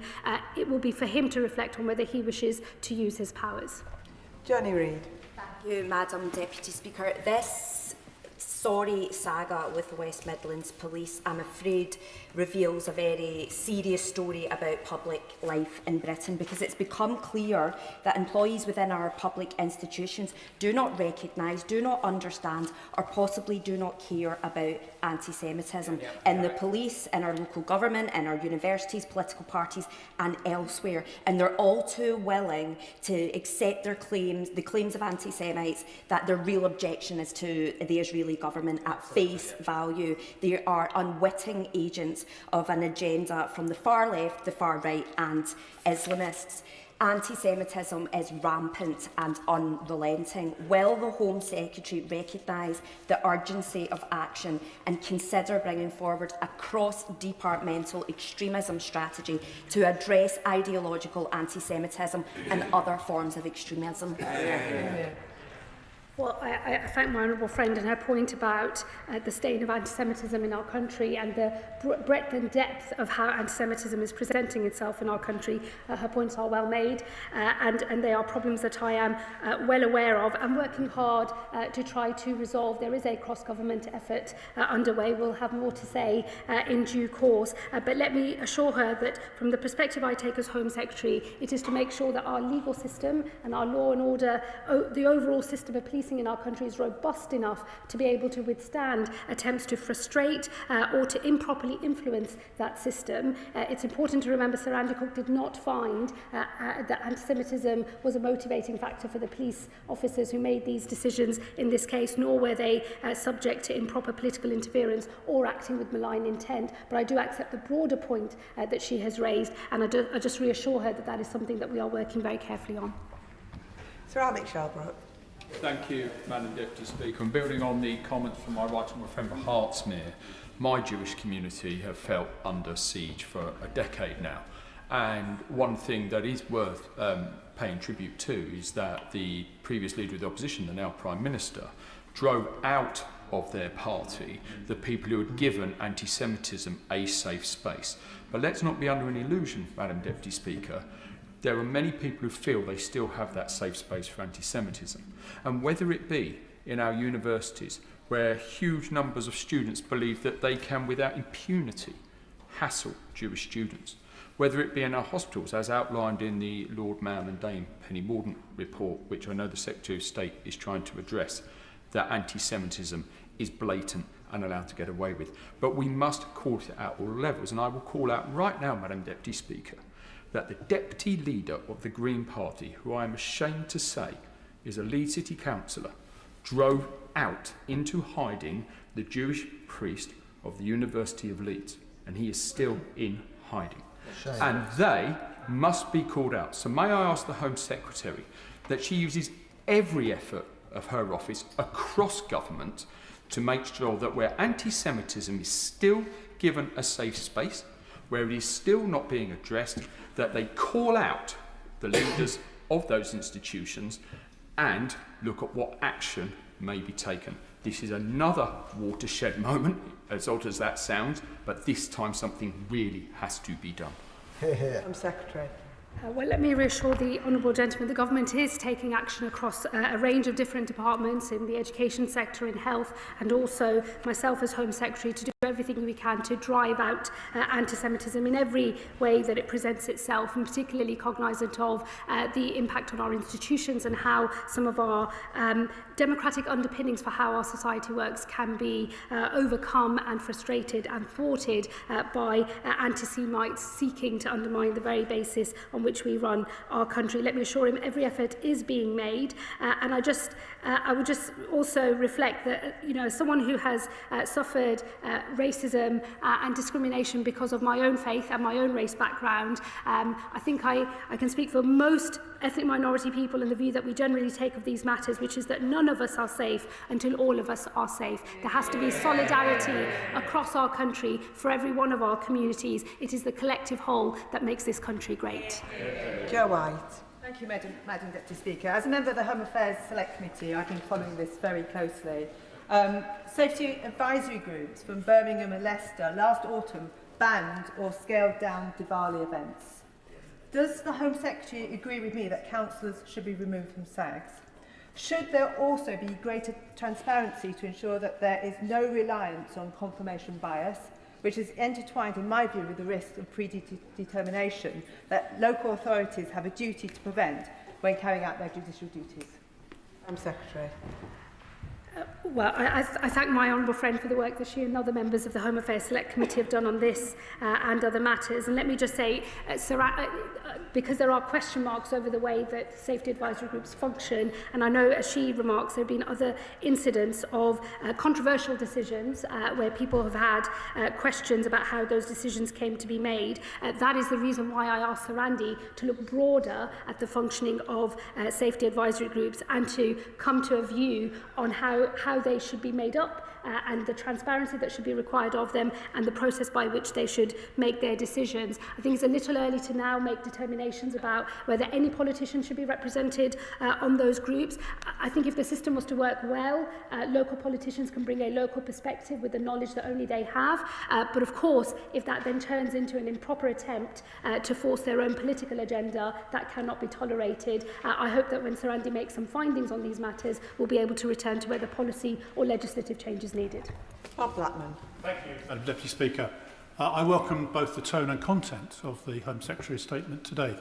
She'll be well aware that when the draw was made, that meant that Maccabee were going to be visiting Villa Park, there were attempts by extremist elements in the community to prevent the fixture taking place at all. When that failed, they moved on then to try and get fans banned because the club comes from Israel and the fans are Jewish. I've been to Villa Park on multiple occasions.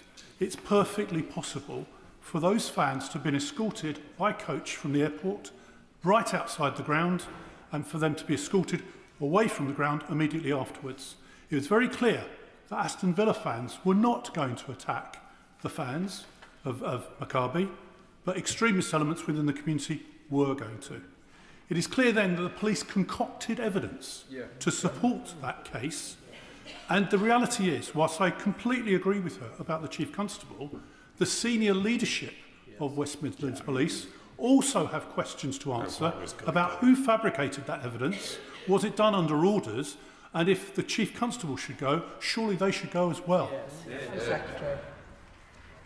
I thank the honourable gentleman for his remarks. Let me tell him, I know Villa Park very well because until the last general election, the club fell within my constituency boundary. And that is why, after the decision was made, the government and myself, through my officials, did seek to ask West Midlands Police whether there were other ways in which the match could be policed so as to enable it to go ahead, because we were very clear that banning of fans is a very extreme act to take, and in the general run of things, we should want cultural events in our country to take place. So I do recognise the picture that he paints. The findings are damning, as I know many honourable members here have remarked already.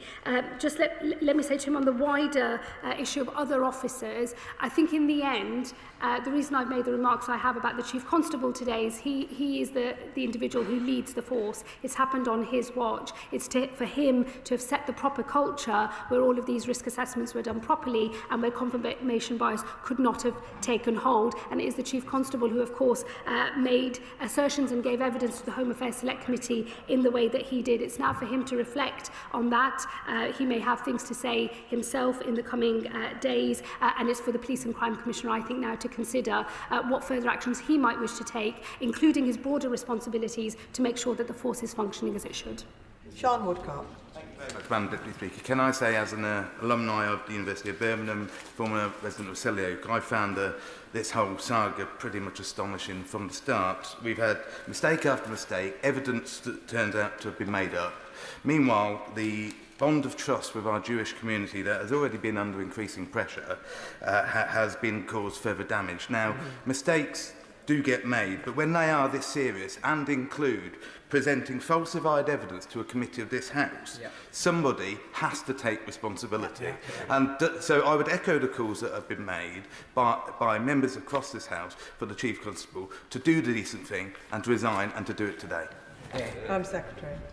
I thank my honourable friend. I've set out what I think in my statement today. Others will now need to reflect on their positions and what further steps they might take. Let me just agree with him, though, that the findings of Sir Andy Cook's report are damning and devastating, and the bond of trust between a community and the police, once it breaks for one community, it does break for every community, and that is why these findings are so serious, and that is why I've said what I've had to say about confidence in the Chief Constable today. Sir Julian Lewis. If I understand the presentation of Sir Andy's independent report by the Home Secretary correctly, it says that the police knew that the visiting fans were not likely to attack the home community. Does it make clear whether or not they thought that the home community was likely to attack the visiting fans? Because if they thought that and then inverted reality to blame the visiting fans, that surely puts the Chief Constable in an absolutely impossible position.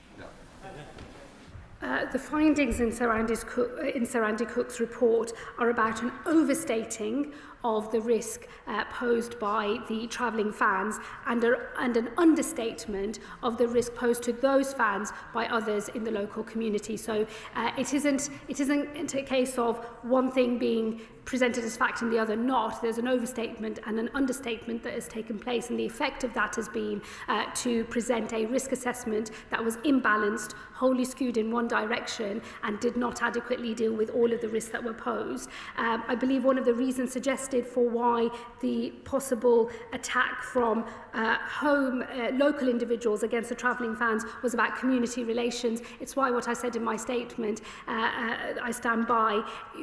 Community relations in this country are not served by overstatements and understatements and a hiding of the full picture in order to keep things calm. The truth is what helps us all stay safe, and that is what they should have done in this case. Mark Sewards. Thank you, Madam Deputy Speaker. I genuinely welcome the content of the Home Secretary's statement today and her answers to other members too. It's quite clear that the Chief Constable of the West Midlands position is just no longer tenable, but I accept her reasoning for why she can't remove him today, and I am pleased that she will reintroduce that power in the near future. It is a national scandal that Maccabi Tel Aviv fans were not able to attend a football match in the UK's second city for what we now know were totally fabricated reasons. What does the Home Secretary say to those? How can she reassure Israeli fans of any sport that this won't happen to them again and that the law will be applied equally without fear or favour? I think the message needs to go loud and clear to everyone that our expectation is that every police force, when making a decision on any cultural or football or other sporting event in our country, has to do so by following the facts, acting without fear or favour, and if they do their job properly, then we will always be able to put on events, police them safely, and allow people in our country and from abroad enjoy the great spectacle of football or pop concerts or other things as well. They are important parts of how we function as a country, and they can only carry on being that if the police do their job properly. Nick Timothy. Speaker, can the Home Secretary confirm that the Prime Minister was also told that a ban was likely in advance of the announcement? The Home Office and Number 10 were in touch according to the official documents. Was she told of the intelligence of the 5th of September that armed Islamists intended to attack the Israelis? And on the point about operational independence, I do worry she's overstating things. It is obviously wrong for politicians to tell police officers who to investigate or arrest, but for public order situations, there's often a role for the Home Secretary when the planning work is underway before the operation. That's recognised in law, and it's why the Prime Minister himself has called for particular policing decisions in public order situations in advance. So can she confirm, when she was told that the police would seek a ban on away fans, she didn't ask to see the intelligence to justify the ban? Did she test the logic? Is it really true that she did nothing at all? Home Secretary. Well, let me say to the honourable gentleman, he's presenting a particular picture of operational independence, which he knows is a difficult line to tread for all Home Secretaries and something that is guarded very closely by police. But it would have been wholly inappropriate for me to try and carry out either my own risk assessment and if I was, as I was subsequently able to do once a decision was made challenging West Midlands Police on the basis on which those decisions, I was dependent on what they would have been telling, I would have been dependent on what they would have been telling me in the first place. I was not told that they would seek a ban on visiting vans. I was told that it was that all options were on the table, so it was one of the things that was being considered, but I was not told that it was going to be done. So I would refer him to Sir Andy's letter and the final page in the first paragraph of that letter, which sets out what actually happened, and I absolutely refute any suggestion that I was told definitively on the 8th of October in the way that the Chief Constable has suggested happened. That did not happen. Let me say to him on contact between the Home Office and Number 10, that would have happened in the usual way, but the first any of us were aware of the decision being brought forward, being made earlier than anticipated, and that a ban was going to be pursued was on the 16th of October. Sorry. And I was not given any intelligence about any armed or planned armed attacks by local people. That was never put to me. Paul Carla. Thank you, Madam Deputy Speaker. As a member of the Home Affairs Select Committee, I asked Chief Constable Guildford on 2 occasions whether AI was used in the preparation of the police report, and he denied it both times. So I'm pleased the truth has emerged and he's now considering his position. However, can I press the Home Secretary on the use of AI? I hear what she said, but whilst we await the Home Office's guidance, can she issue preliminary instructions to Chief Constables asking them not to use AI in such circumstances? Well, I thank the honourable gentleman, and particularly for his assiduous work on the Home Affairs Select Committee in relation to the hearings on this matter. Look, I would hope all police leaders today have heard loud and clear the issue in relation to AI. I don't think any of them would want to fall foul of an AI hallucination. I think that at best that is a deeply embarrassing finding, but actually is pretty damning of the overall approach taken in this case, and I'm sure all police chiefs will want to make sure they don't come into the same position. The Home Office will set out our broader vision for how AI should be used by policing, because it clearly does have a role to play, but the way in which they should hold themselves to account and the regulations by which the use of AI should be monitored, so we can all have confidence that it's being used appropriately. Iqbal Mahmood. Thank you, Madam Deputy Speaker. I thank the Home Secretary for her statement, and any procedural failings by our police force or any public authorities must be investigated and corrected and prevented. The report or the letter by Sir Andy Cook does mention that certain risks were overstated and understated, and that should be balanced. But the statements in this House, the incidents in Amsterdam, were completely fabricated, are also statements that are fabricated. He does acknowledge there's evidence that Maccabi Tel Aviv fans targeted Muslims and pro-Palestinians in Amsterdam. A report by Kick It Out Israel identified 118 incidents of racist chanting by Maccabi Tel Aviv fans during 2024 and 2025, the highest for any club in the Israeli Premier League. UEFA fined Maccabi Tel Aviv €20,000 and imposed a suspended away ban fan for their match against... Order. This question... Sit down, please, when I'm stood up. This question needs to be a question to the Home Secretary. Sorry. Iqbal Mahmood. My apologies, Madam Deputy Speaker. It's open season on Islamophobia in this room, and I am completely against any kind of racism, and anti-Semitism must be quashed, but so should Islamophobia. Will the Home Secretary confirm that there is no reference to anti-Semitic decision-making by the police in Sir Andy Cook's report, and there's no mention of any Islamist influence, because I have the report in front of me, in his report? Home Secretary.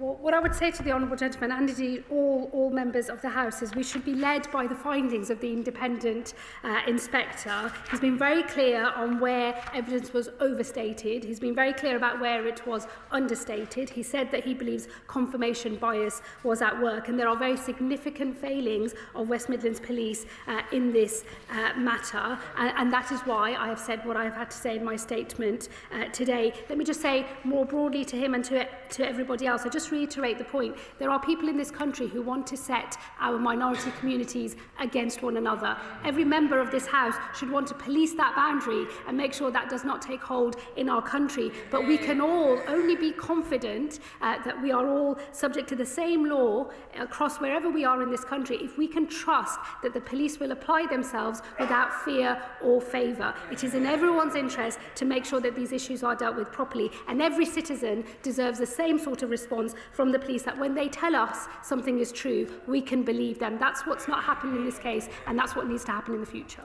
And point of order, Sir Alex Shelbrooke. Thank you, Madam Deputy Speaker. Madam Deputy Speaker, I seek your guidance on whether it is appropriate for members of this House to call into question the intentions of members when asking questions relating to this issue in the Home Secretary and accusing us all of peddling Islamophobia.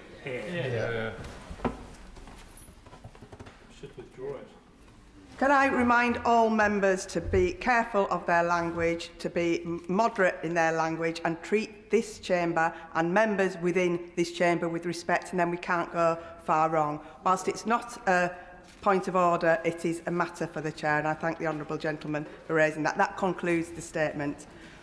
Order, order. I will now announce the results of today's deferred division on the Draft Public Order Act 2023, interference with use of operation of key national infrastructure regulations 2025. Order, order. Order. Thank you. The ayes were 301, the noes were 110. So the ayes have it, the ayes have it. We now come on to the next statement, Secretary of State. Thank you, Madam Deputy Speaker. And with permission, I would like to make a statement about the 7th Contract for Difference allocation round and the results for offshore wind. 18 months ago, the government set out on our mission to make Britain a clean energy superpower. A mission rooted in a simple argument that if we want to take back control of our energy from the petrostates and dictators, if we want to bring down bills for good, and we want to create a new generation of secure, well-paid jobs, then the right choice is to get off the roller coaster of international fossil fuel markets, which caused the worst cost of living crisis in memory.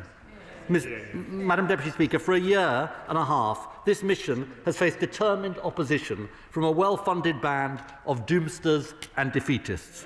Today, we publish the results of our latest offshore wind auction, and with it, we prove those doubters and naysayers wrong. Let me set out the results to the House. On coming to office, we inherited the fiasco of the fifth allocation round, a failure of their making that trashed the crown jewels of our energy system with not a single offshore wind project secured. That is their legacy. Indeed, that is her legacy. Our last auction, AR6, got the industry on its feet again. Today, it roars back stronger than ever. We've secured 8.4 gigawatts of offshore wind, enough to power the equivalent of over 12 million homes in this country, with winning fixed offshore wind projects in every part of Great Britain. Dogger Bank South off the coast of Yorkshire and Vanguard off the coast of East Anglia, two of the largest offshore wind farms in the world. Berwick Bank in the North Sea, the first new Scottish project since 2022. And Awal y Môr, the first Welsh project to win a contract in more than a decade. And on floating wind, the emerging technology of the future, successful projects in Wales and Scotland, the Erebus project in the Celtic Sea, and Pentland in Scotland, backed by pioneering investment from Great British Energy and the National Wealth Fund. Taken together, Madam Deputy Speaker, this is a record-breaking amount of offshore wind capacity procured in a single auction. The most successful offshore wind auction in British history and the most successful ever to be carried out anywhere in Europe. That is what it means to deliver on the promise we made to the British people. Against the backdrop of global headwinds facing the industry, this is a huge vote of confidence in Britain's drive for energy sovereignty and abundance. And let me explain to the House why these results are so important for the country. First, they are a major step forward for our clean energy mission, as I've said. Alongside our work driving ahead on onshore wind, solar, batteries and nuclear, this puts us firmly on track to take back control of our energy and deliver clean power by 2030.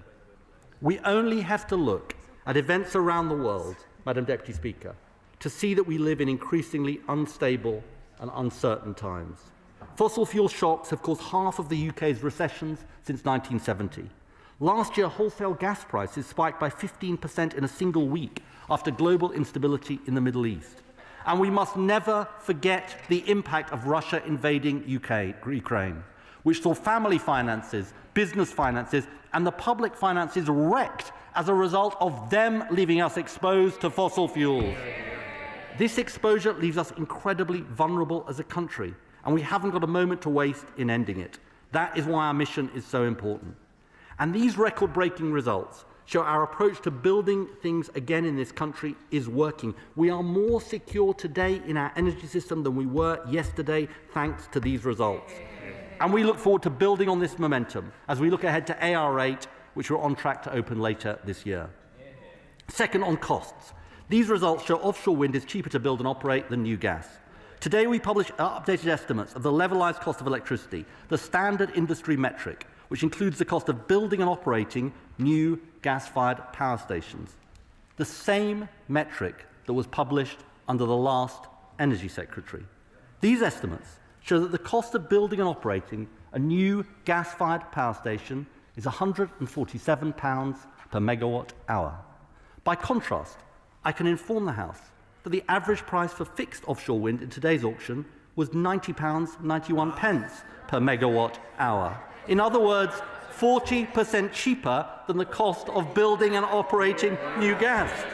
And don't take my word for it. This is what the head of Energy UK, which represents gas, nuclear and renewables, said of renewables this morning, and I quote, "We need to invest in new power generation, and this is the cheapest form." Madam Deputy Speaker, I know some people want to pull the wool over our eyes on this, but they can only do so by comparing the cost of building and operating new renewables with the cost of operating but not building new gas. And here is the reality. Faced with years of underinvestment in our energy system under the previous government, and power demand set to increase by at least 50% by 2035 and more than double by 2050, there is no alternative to building new energy infrastructure in this country. Now, we can choose to stop building renewables and just build new gas plants, as they want to do, but it is clear that offshore wind remains significantly cheaper to build and operate. And credible independent research confirms that the renewables we've already built are bearing down on wholesale electricity costs, having reduced wholesale prices by a quarter in 2024. Our mission is right. Clean power is the route to bringing down energy bills for good. Third, today's auction cements the offshore wind industry's position as a jobs and growth engine for Britain at the heart of our industrial strategy. These projects will unlock £22 billion in private investment and support at least 7,000 good jobs across the country, from the Scottish Highlands to the Suffolk coast. Now, members across this House know that so many people in our country ask the question of where the good jobs of the future are going to come from for themselves and their children. Clean energy is central to that answer. The previous government failed to act to ensure offshore wind generated jobs and supply chains in this country. By contrast, we will use every tool at our disposal to ensure turbines, foundations and cables are made and built in Britain, creating good, well-paid jobs with strong trade unions. That is why this auction, for the first time, included a clean industry bonus to reward investment in ports and factories in the areas that need it most. I can inform the House that in this auction, the industry has responded with ambition. The clean industry bonus will crowd in billions of pounds of private investment and support thousands of jobs in supply chains across the country. And we look forward to setting out the full results in due course as we drive forward on the 100,000 offshore wind jobs our mission will help support by 2030. Madam Deputy Speaker, let me close by saying that Britain faces a choice over the coming years.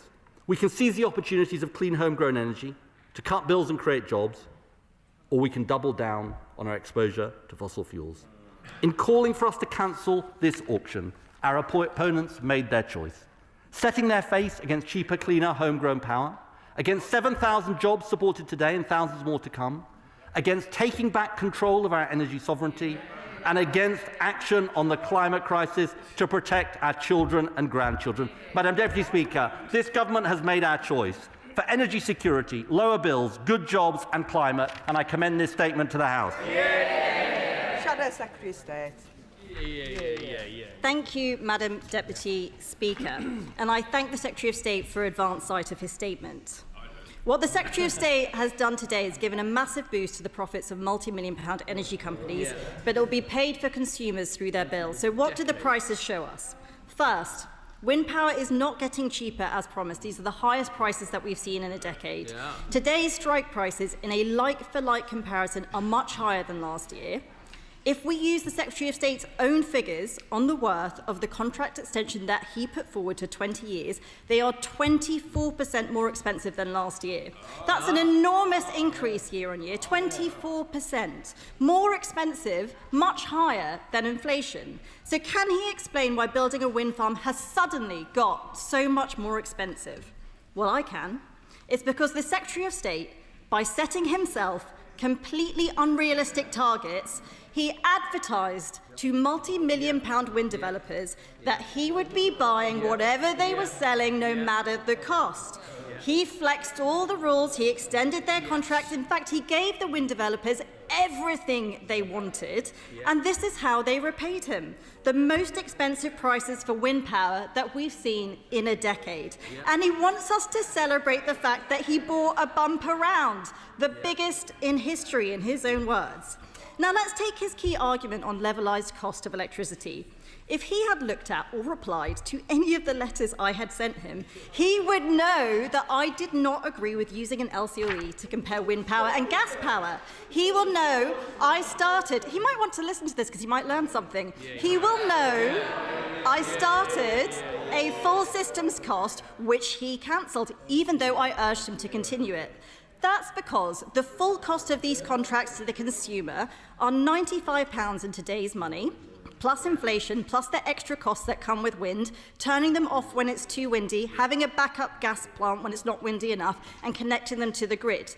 So he's underplayed the true cost of wind on people's bills. And by the way, that's not just me saying how we should look at it. This is what wind developers themselves say that they should look at it. It's how Sir Dieter Hellman, senior economists, say we should look at it. We should look at the full system's costs. Now let me turn to gas. When he talks about the comparison with a new gas power plant, he is willfully ignoring the fact that he needs to build new gas plants anyway. What does the Secretary of State think will power the country on wintry days when the sun doesn't shine and the wind doesn't blow? Even his own plans acknowledge it's gas power. In his plans, he will build the same amount of gas plants anyway. He'll just run them 4% of the time. Would anyone here buy a house they use 4% of the time? Well, I guess out of all of us, the Secretary of State probably would, but here's the problem. He's having to build more and more capacity, lots of which will sit idle most of the time. That means higher costs for a less productive energy system. These are all costs the Secretary of State is choosing to ignore. But even if we use the figures he's quoting today, which underplay the cost of wind, even in his own figures, the truth is here. If you take out the carbon tax that he's choosing to impose, the cost of a gas power plant running fully is much cheaper, roughly a third cheaper, than offshore wind. It's here in black and white, page 33, if members would like to check. He's hoping that members on the benches opposite won't read what he's published today, but I hope they do, because it should be facts, not ideology, that drives the decisions we make for our energy system. People out there are at breaking point. They get up every day, they go to work, and everything they earn is being eaten up by Labour's taxes and their bills. He tried to tell me last time we were at this dispatch box that people's energy bills are going down, not up. Nobody out there believes him. Energy bills have gone up 5 times under him because of his policies, and now he is celebrating this botched wind auction, which has seen him sign up to the highest prices of wind power for a decade, prices which are close to 20% higher than the cost of electricity. The question is, how on earth can he bring bills down from here with these higher prices? That is what people were promised. This will be the PFI of the energy system long after he's gone from this place. And I warned the Secretary of State, that by setting himself completely unrealistic targets, the wind developers would have him over a barrel. And that is what has happened here. He talks about fossil fuel spikes, but he doesn't talk about the ongoing deindustrialisation of this country because of uncompetitive electricity prices, prices which he is locking us into for 2 decades. So I have 3 simple questions for him. Will he finally publish a full systems cost of Clean Power 2030? Will he confirm that he will still need to build gas power plants for dispatchable power? Or if that's not his policy, what is going to keep the lights on when the wind doesn't blow and the sun doesn't shine? And does he have a forecast for the constraint payments, how much he will expect to pay those wind developers to turn off when it is too windy? Secretary of State. That was a lot. As they say. Look, first of all, let me deal with what she said point by point. First of all, we're going to take no lectures from her on energy bills. She presided over the worst cost of living crisis in history. And not once, Madam Deputy Speaker, have we heard a word of apology. And I'll tell her, it's this government that is taking £150 of costs off bills. And how are we doing it? Because we're raising taxes on the wealthy. And she opposes every one of the measures that we are taking. Second, I have to say to her, I know it's painful for her, but I'm using the same metric that she endorsed in November 2023. She was there as the Energy Secretary. She published the document, and on that metric, she knows the truth that it says, which is that the offshore renewables today are 40% cheaper to build and operate than new gas. And however much she tries to struggle or flail around, that is the fact. So they are the facts, I'm afraid. And she asked about carbon pricing. By the way, it's very interesting. Even when you take off carbon pricing, gas is still more expensive on the figures we published today. Her sums simply don't add up. Now then she asks, and this is really rich. She asks about constraint payments. Well, I've got to say, why do we have constraint payments? I am answering the question. Why have we got constraint payments? Because they failed to build the grid when she was the Secretary of State. And get this, Madam Deputy Speaker. Now she comes along, complains about constraint payments, and opposes every piece of energy infrastructure that we try and build to actually bring down the constraint payments.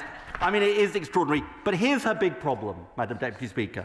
Here's her big problem, is that she is making a massive gamble. And it's a gamble on fossil fuels. A gamble on fossil fuels, exactly what they did when they were in office. And we know where that led. The worst cost of living crisis in memory, leaving us at the mercy of petrostates and dictators, and leaving the British people to pay the price.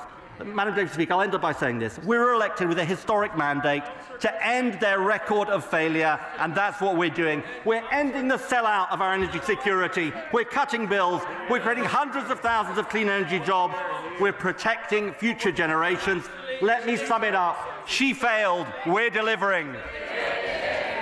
Before I call the first member, may I just remind members that we also have important debate on Ukraine later on this afternoon. So we will be looking to finish this statement around 4 o'clock, which leaves us around 30 minutes. So please keep questions and answers short. Bill Esterson. Thank you, Madam Deputy Speaker. Madam Deputy Speaker, the Energy Secretary deserves enormous congratulations for moving from the botched auction round 5, to use the Honourable Lady's words, to the record success of auction round 7. The record success where the strike price will see no increase on consumer bills. Indeed, Aurora say it is likely to see a reduction in bills, and it's 40% cheaper, as he set out in great detail how this will be cheaper than gas. So does he agree that this demonstrates once and for all that renewable energy is good for bills? My honourable friend is absolutely right, and I do say to him and to others that people can have incredibly short memories in this House, particularly the opposition. Here we are. We're only 5 years on from Russia's invasion of Ukraine. We know what this... And the Honourable Lady says from a sedentary position, gas is falling. But she's just taking a gamble. At the time of the greatest geopolitical instability in a generation, she is gambling on stability. I'm not going to make that gamble. We are going to have homegrown, clean power, and we're going to take back control. Liberal Democrat spokesperson Edward Morello. Thank you, Madam Deputy Speaker.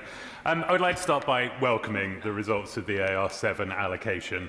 This is about protecting working families from volatile fossil fuel prices set by foreign powers who have repeatedly used oil and gas as a geopolitical weapon. And relying on Trump's America or Putin's Russia to keep the lights on puts us all at risk. Renewable energy is also the cheapest form of energy.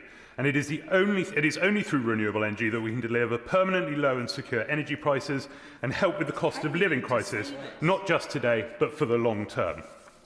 While procuring 8.4 gigawatt of offshore wind puts the country on track for the government's clean power target, 2030 target, research from Renewable Energy UK does show that this is the minimum needed, leaving very little room for delays. Which they're a very independent source. They are a source nonetheless.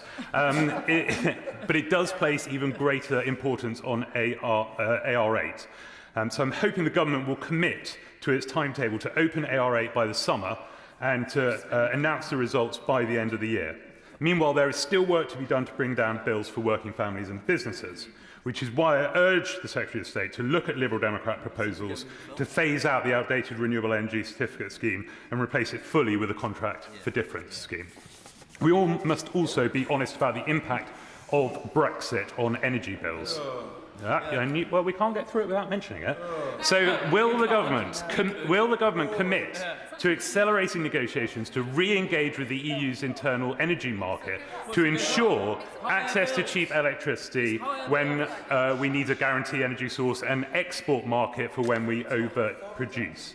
And despite the noise from my science-denying fossil fuel lobbyists on the right and the Putin apologists behind us, this is a good for Great Britain. This is the right decision for consumers, and it promises a better and cleaner future.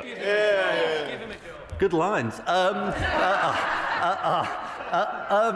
Let me deal with these questions briefly, Madam Deputy Speaker, following your injunction. One, AR8 is important and sticking to the timetable. Absolutely, we want to do that.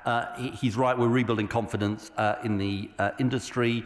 Secondly, we continue to look at proposals from him and others on doing everything we can to cut the cost of electricity. He's right about that. And I think his broader point is right, which is this is about how we make the right long-term decisions for the country, and I'm grateful for his support. Melanie on.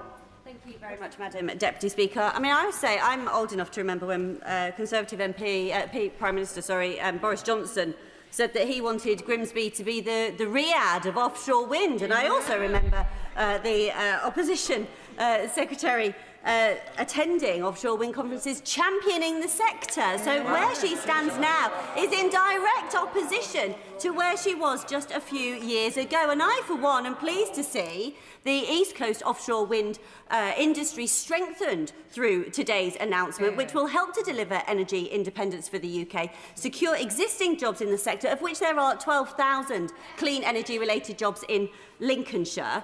I would like to ask, though, the Secretary of State how he sees today's announcement benefiting growth in the supply chain and delivering new industrial investment in places like Great Grimsby and Cleethorpes. Well, my friend is right. Bandwagon jumping is basically their policy, and they've jumped on the anti-net zero bandwagon on her really important, serious points about the future. And indeed, she's a brilliant champion for this industry and for her area. I think there are huge opportunities for Grimsby as a result of this. She will know that RWE were particularly successful in this auction, and we look forward to working with her and with them to make sure that we really deliver for her constituents. Sir Christopher Chope. Speaker, can I ask the Secretary of State how the figures he's just announced today are compatible with the announcement by the Climate Change Committee's 7th carbon budget last year, which said that the cost of offshore wind per megawatt hour at 2023 prices in 2035 would be £37.80 per megawatt hour. He's just announced £90.91 per megawatt hour. How can that be a bargain basement price? Isn't this really a rip-off of the consumer who's now going to be faced with extortionate energy prices for at least 20 further years? No, I don't agree with him. What I would say to the honourable gentleman is he should look in all seriousness at the need to build new energy generation in this country. Look, we can have 50% rise in electricity demand by 2035, and you've got to build something. Now, if he wants to build a whole fleet of new gas-fired power stations, he can decide to do that. But the figures we published today show the costs of that, and they're more expensive to build and operate than the offshore wind we announced today. I welcome the statement from the Secretary of State, in particular delivering for Scotland once again with more renewable energy investment. The Secretary of State rightly also talked about the actions and the impact of the actions of Vladimir Putin in Ukraine and why that has had a direct impact on ordinary people here, something we must make sure we protect now and in the future. We must protect both these new projects and existing infrastructure from those outside attacks. Can I ask him to say a little bit more about how he's ensuring as much of the technology in these excellent projects will be made in the UK, how he will protect them from foreign actors, as well as how he's protecting existing infrastructure? 20 minutes left. Questions need to be shorter, answers just as short. That's why the Clean Industry Bonus is so important, and we'll be announcing more about this tomorrow, Madam Deputy Speaker, because this is going to lever in massive amounts of private investment, including in supply chains. Thank you, Madam Deputy Speaker. The Secretary of State mentioned the rollercoaster of prices, and yes, we obviously understand that gas prices go up and down, but they come down. We're now stuck at the top of the rollercoaster he's talked about for 20 years. How is that going to reduce bills? I just disagree with her, Madam Deputy Speaker. She is making a massive gamble on the future. She is gambling that gas prices will fall. We are giving this country assurance that we can have clean, homegrown power and we can lower bills for good. Thank you, Madam Deputy Speaker. Can I Congratulate my friend in the Secretary of State for structuring the auction to drive down the strike price and reduce consumer energy bills. Again, it is worthwhile reiterating that this means that renewable energy will be 40% cheaper than gas. But it's also important about creating jobs, specifically in coastal industries. Could he elaborate a little bit more on the clean industry bonus, specifically about how he might be able to support supply chain jobs in our coastal communities? Well, my honourable friend speaks very well on these issues, and I think her question is absolutely right. The great thing about the clean industry bonus is for the first time we are rewarding manufacturers for investing in Britain. It's going to leverage in multiple amounts more private investment compared to public investment, and I believe it can be of massive benefit to our coastal communities. Speaker, I welcome this statement, but it's important my constituents can feel the effect in their pocket. Does the Secretary of State accept that the biggest reason people aren't benefiting from cheap renewables is that electricity prices are still set by gas most of the time? And what steps is he taking to break that link beyond simply building more renewables? Yes, this is an incredibly important point, and the great thing about Clean Power 2030 is it will mean gas sets the price much less of the time, and with contracts for difference, the reduction in prices feeds through to bills. Mike Reader.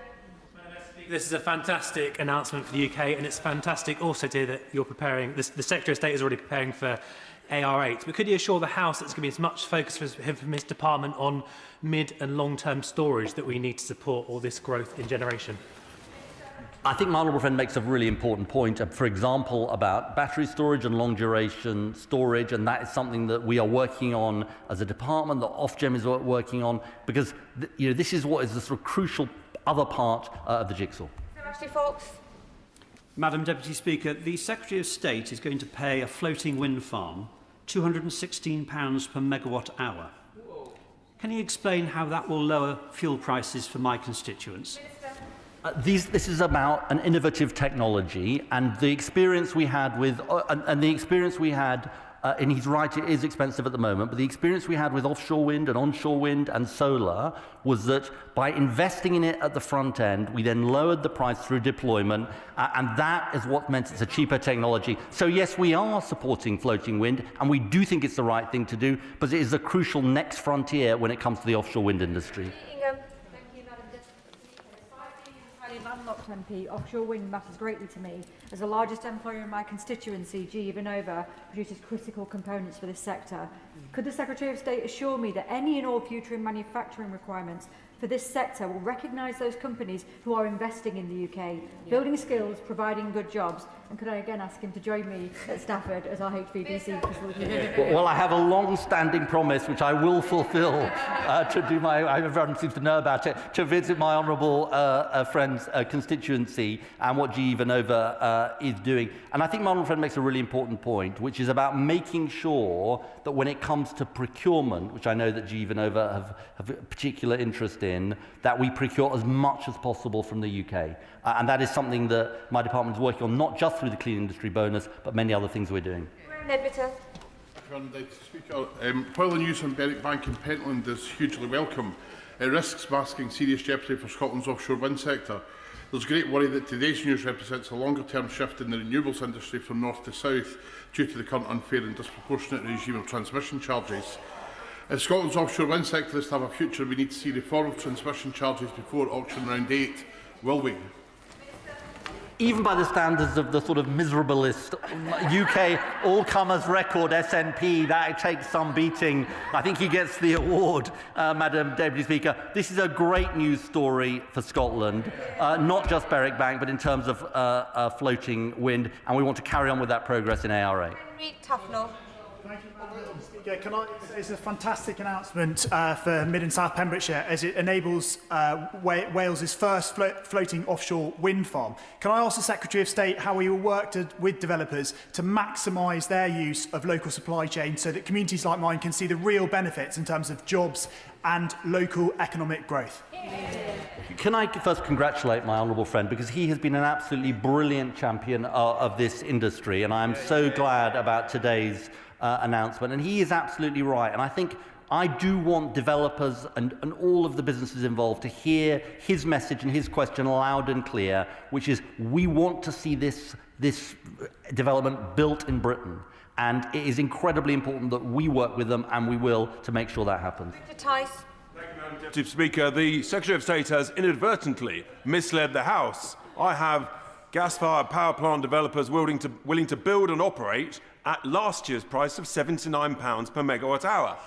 And, Madam Deputy Speaker, will the Secretary of State admit that with inflation, the current bids today are some 25% higher than that £79, and by the time they're actually built, almost 50% higher than £79 per megawatt hour?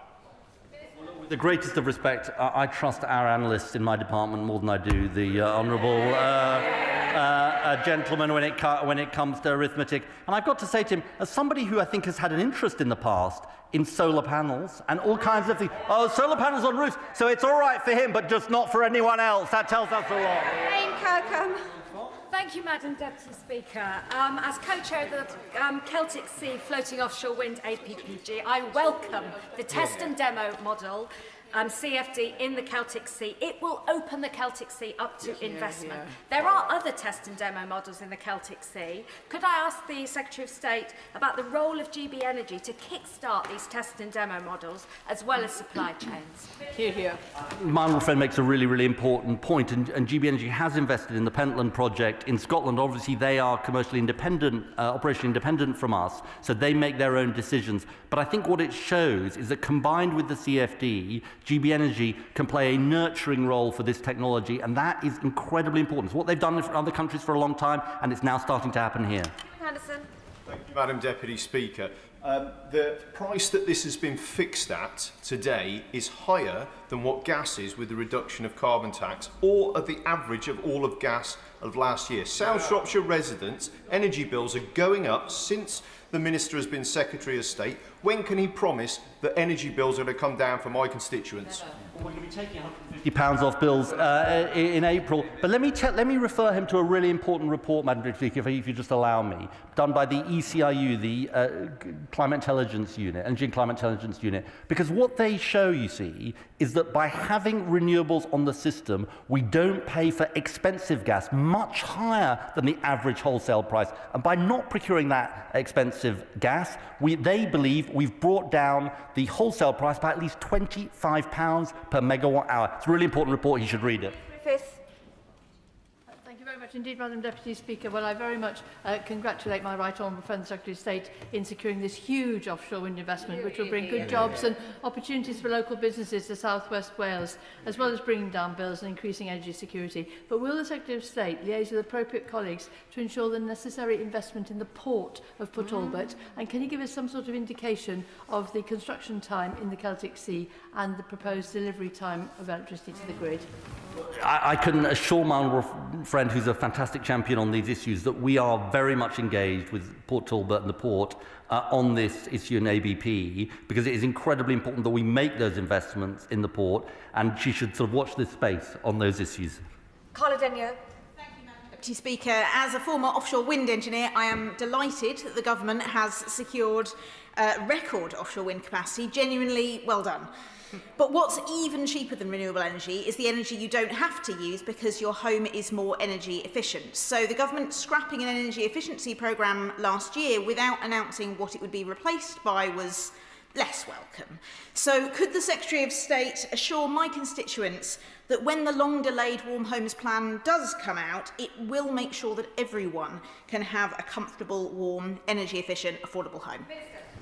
Well, I'm grateful for her tone, and I'll return the compliment. Thank you for the kind word. I thank her for the kind words about this auction round. And she is absolutely right about the importance of our Warm Homes Plan and investing in energy efficiency. It will be coming very soon, and that's what it will do.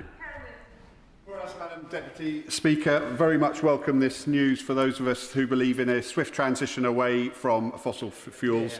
Can the Secretary of State confirm that coming out of this auction round, supply chain jobs, including those in places like Hale and Falmouth in Cornwall, will remain at the top of the government's agenda? Yes, and my honourable friend who speaks so well on these issues is absolutely right about this. There's huge opportunities for Cornwall in this area of offshore wind. And look, one of the things that I've been doing in my department is transforming it from simply an energy policy department to an energy policy and industrial policy department, because, Madam Deputy Speaker, this government believes in industrial policy. Blake Stevenson. Speaker. Can the Secretary of State give a clear assurance that not a single offshore wind project procured in this round will be built using technology made by Chinese slaves? We are certainly not going to be doing that, Madam Deputy Speaker. We want as much as possible of this to be built in Britain. Thank you, Madam Deputy Speaker, and can I strongly welcome today's statement from my right honourable friend. The Port of Leith and Edinburgh North and Leith constituency is well placed to support logistics and manufacturing for Berwick Bank, which has been successful today. Will my right honourable friend meet with me to secure every job possible from this investment today? I look forward to having conversations absolutely with my honourable friend. I think there's huge opportunities for Scotland here, and we intend as a government to maximise them, Madam Deputy Speaker.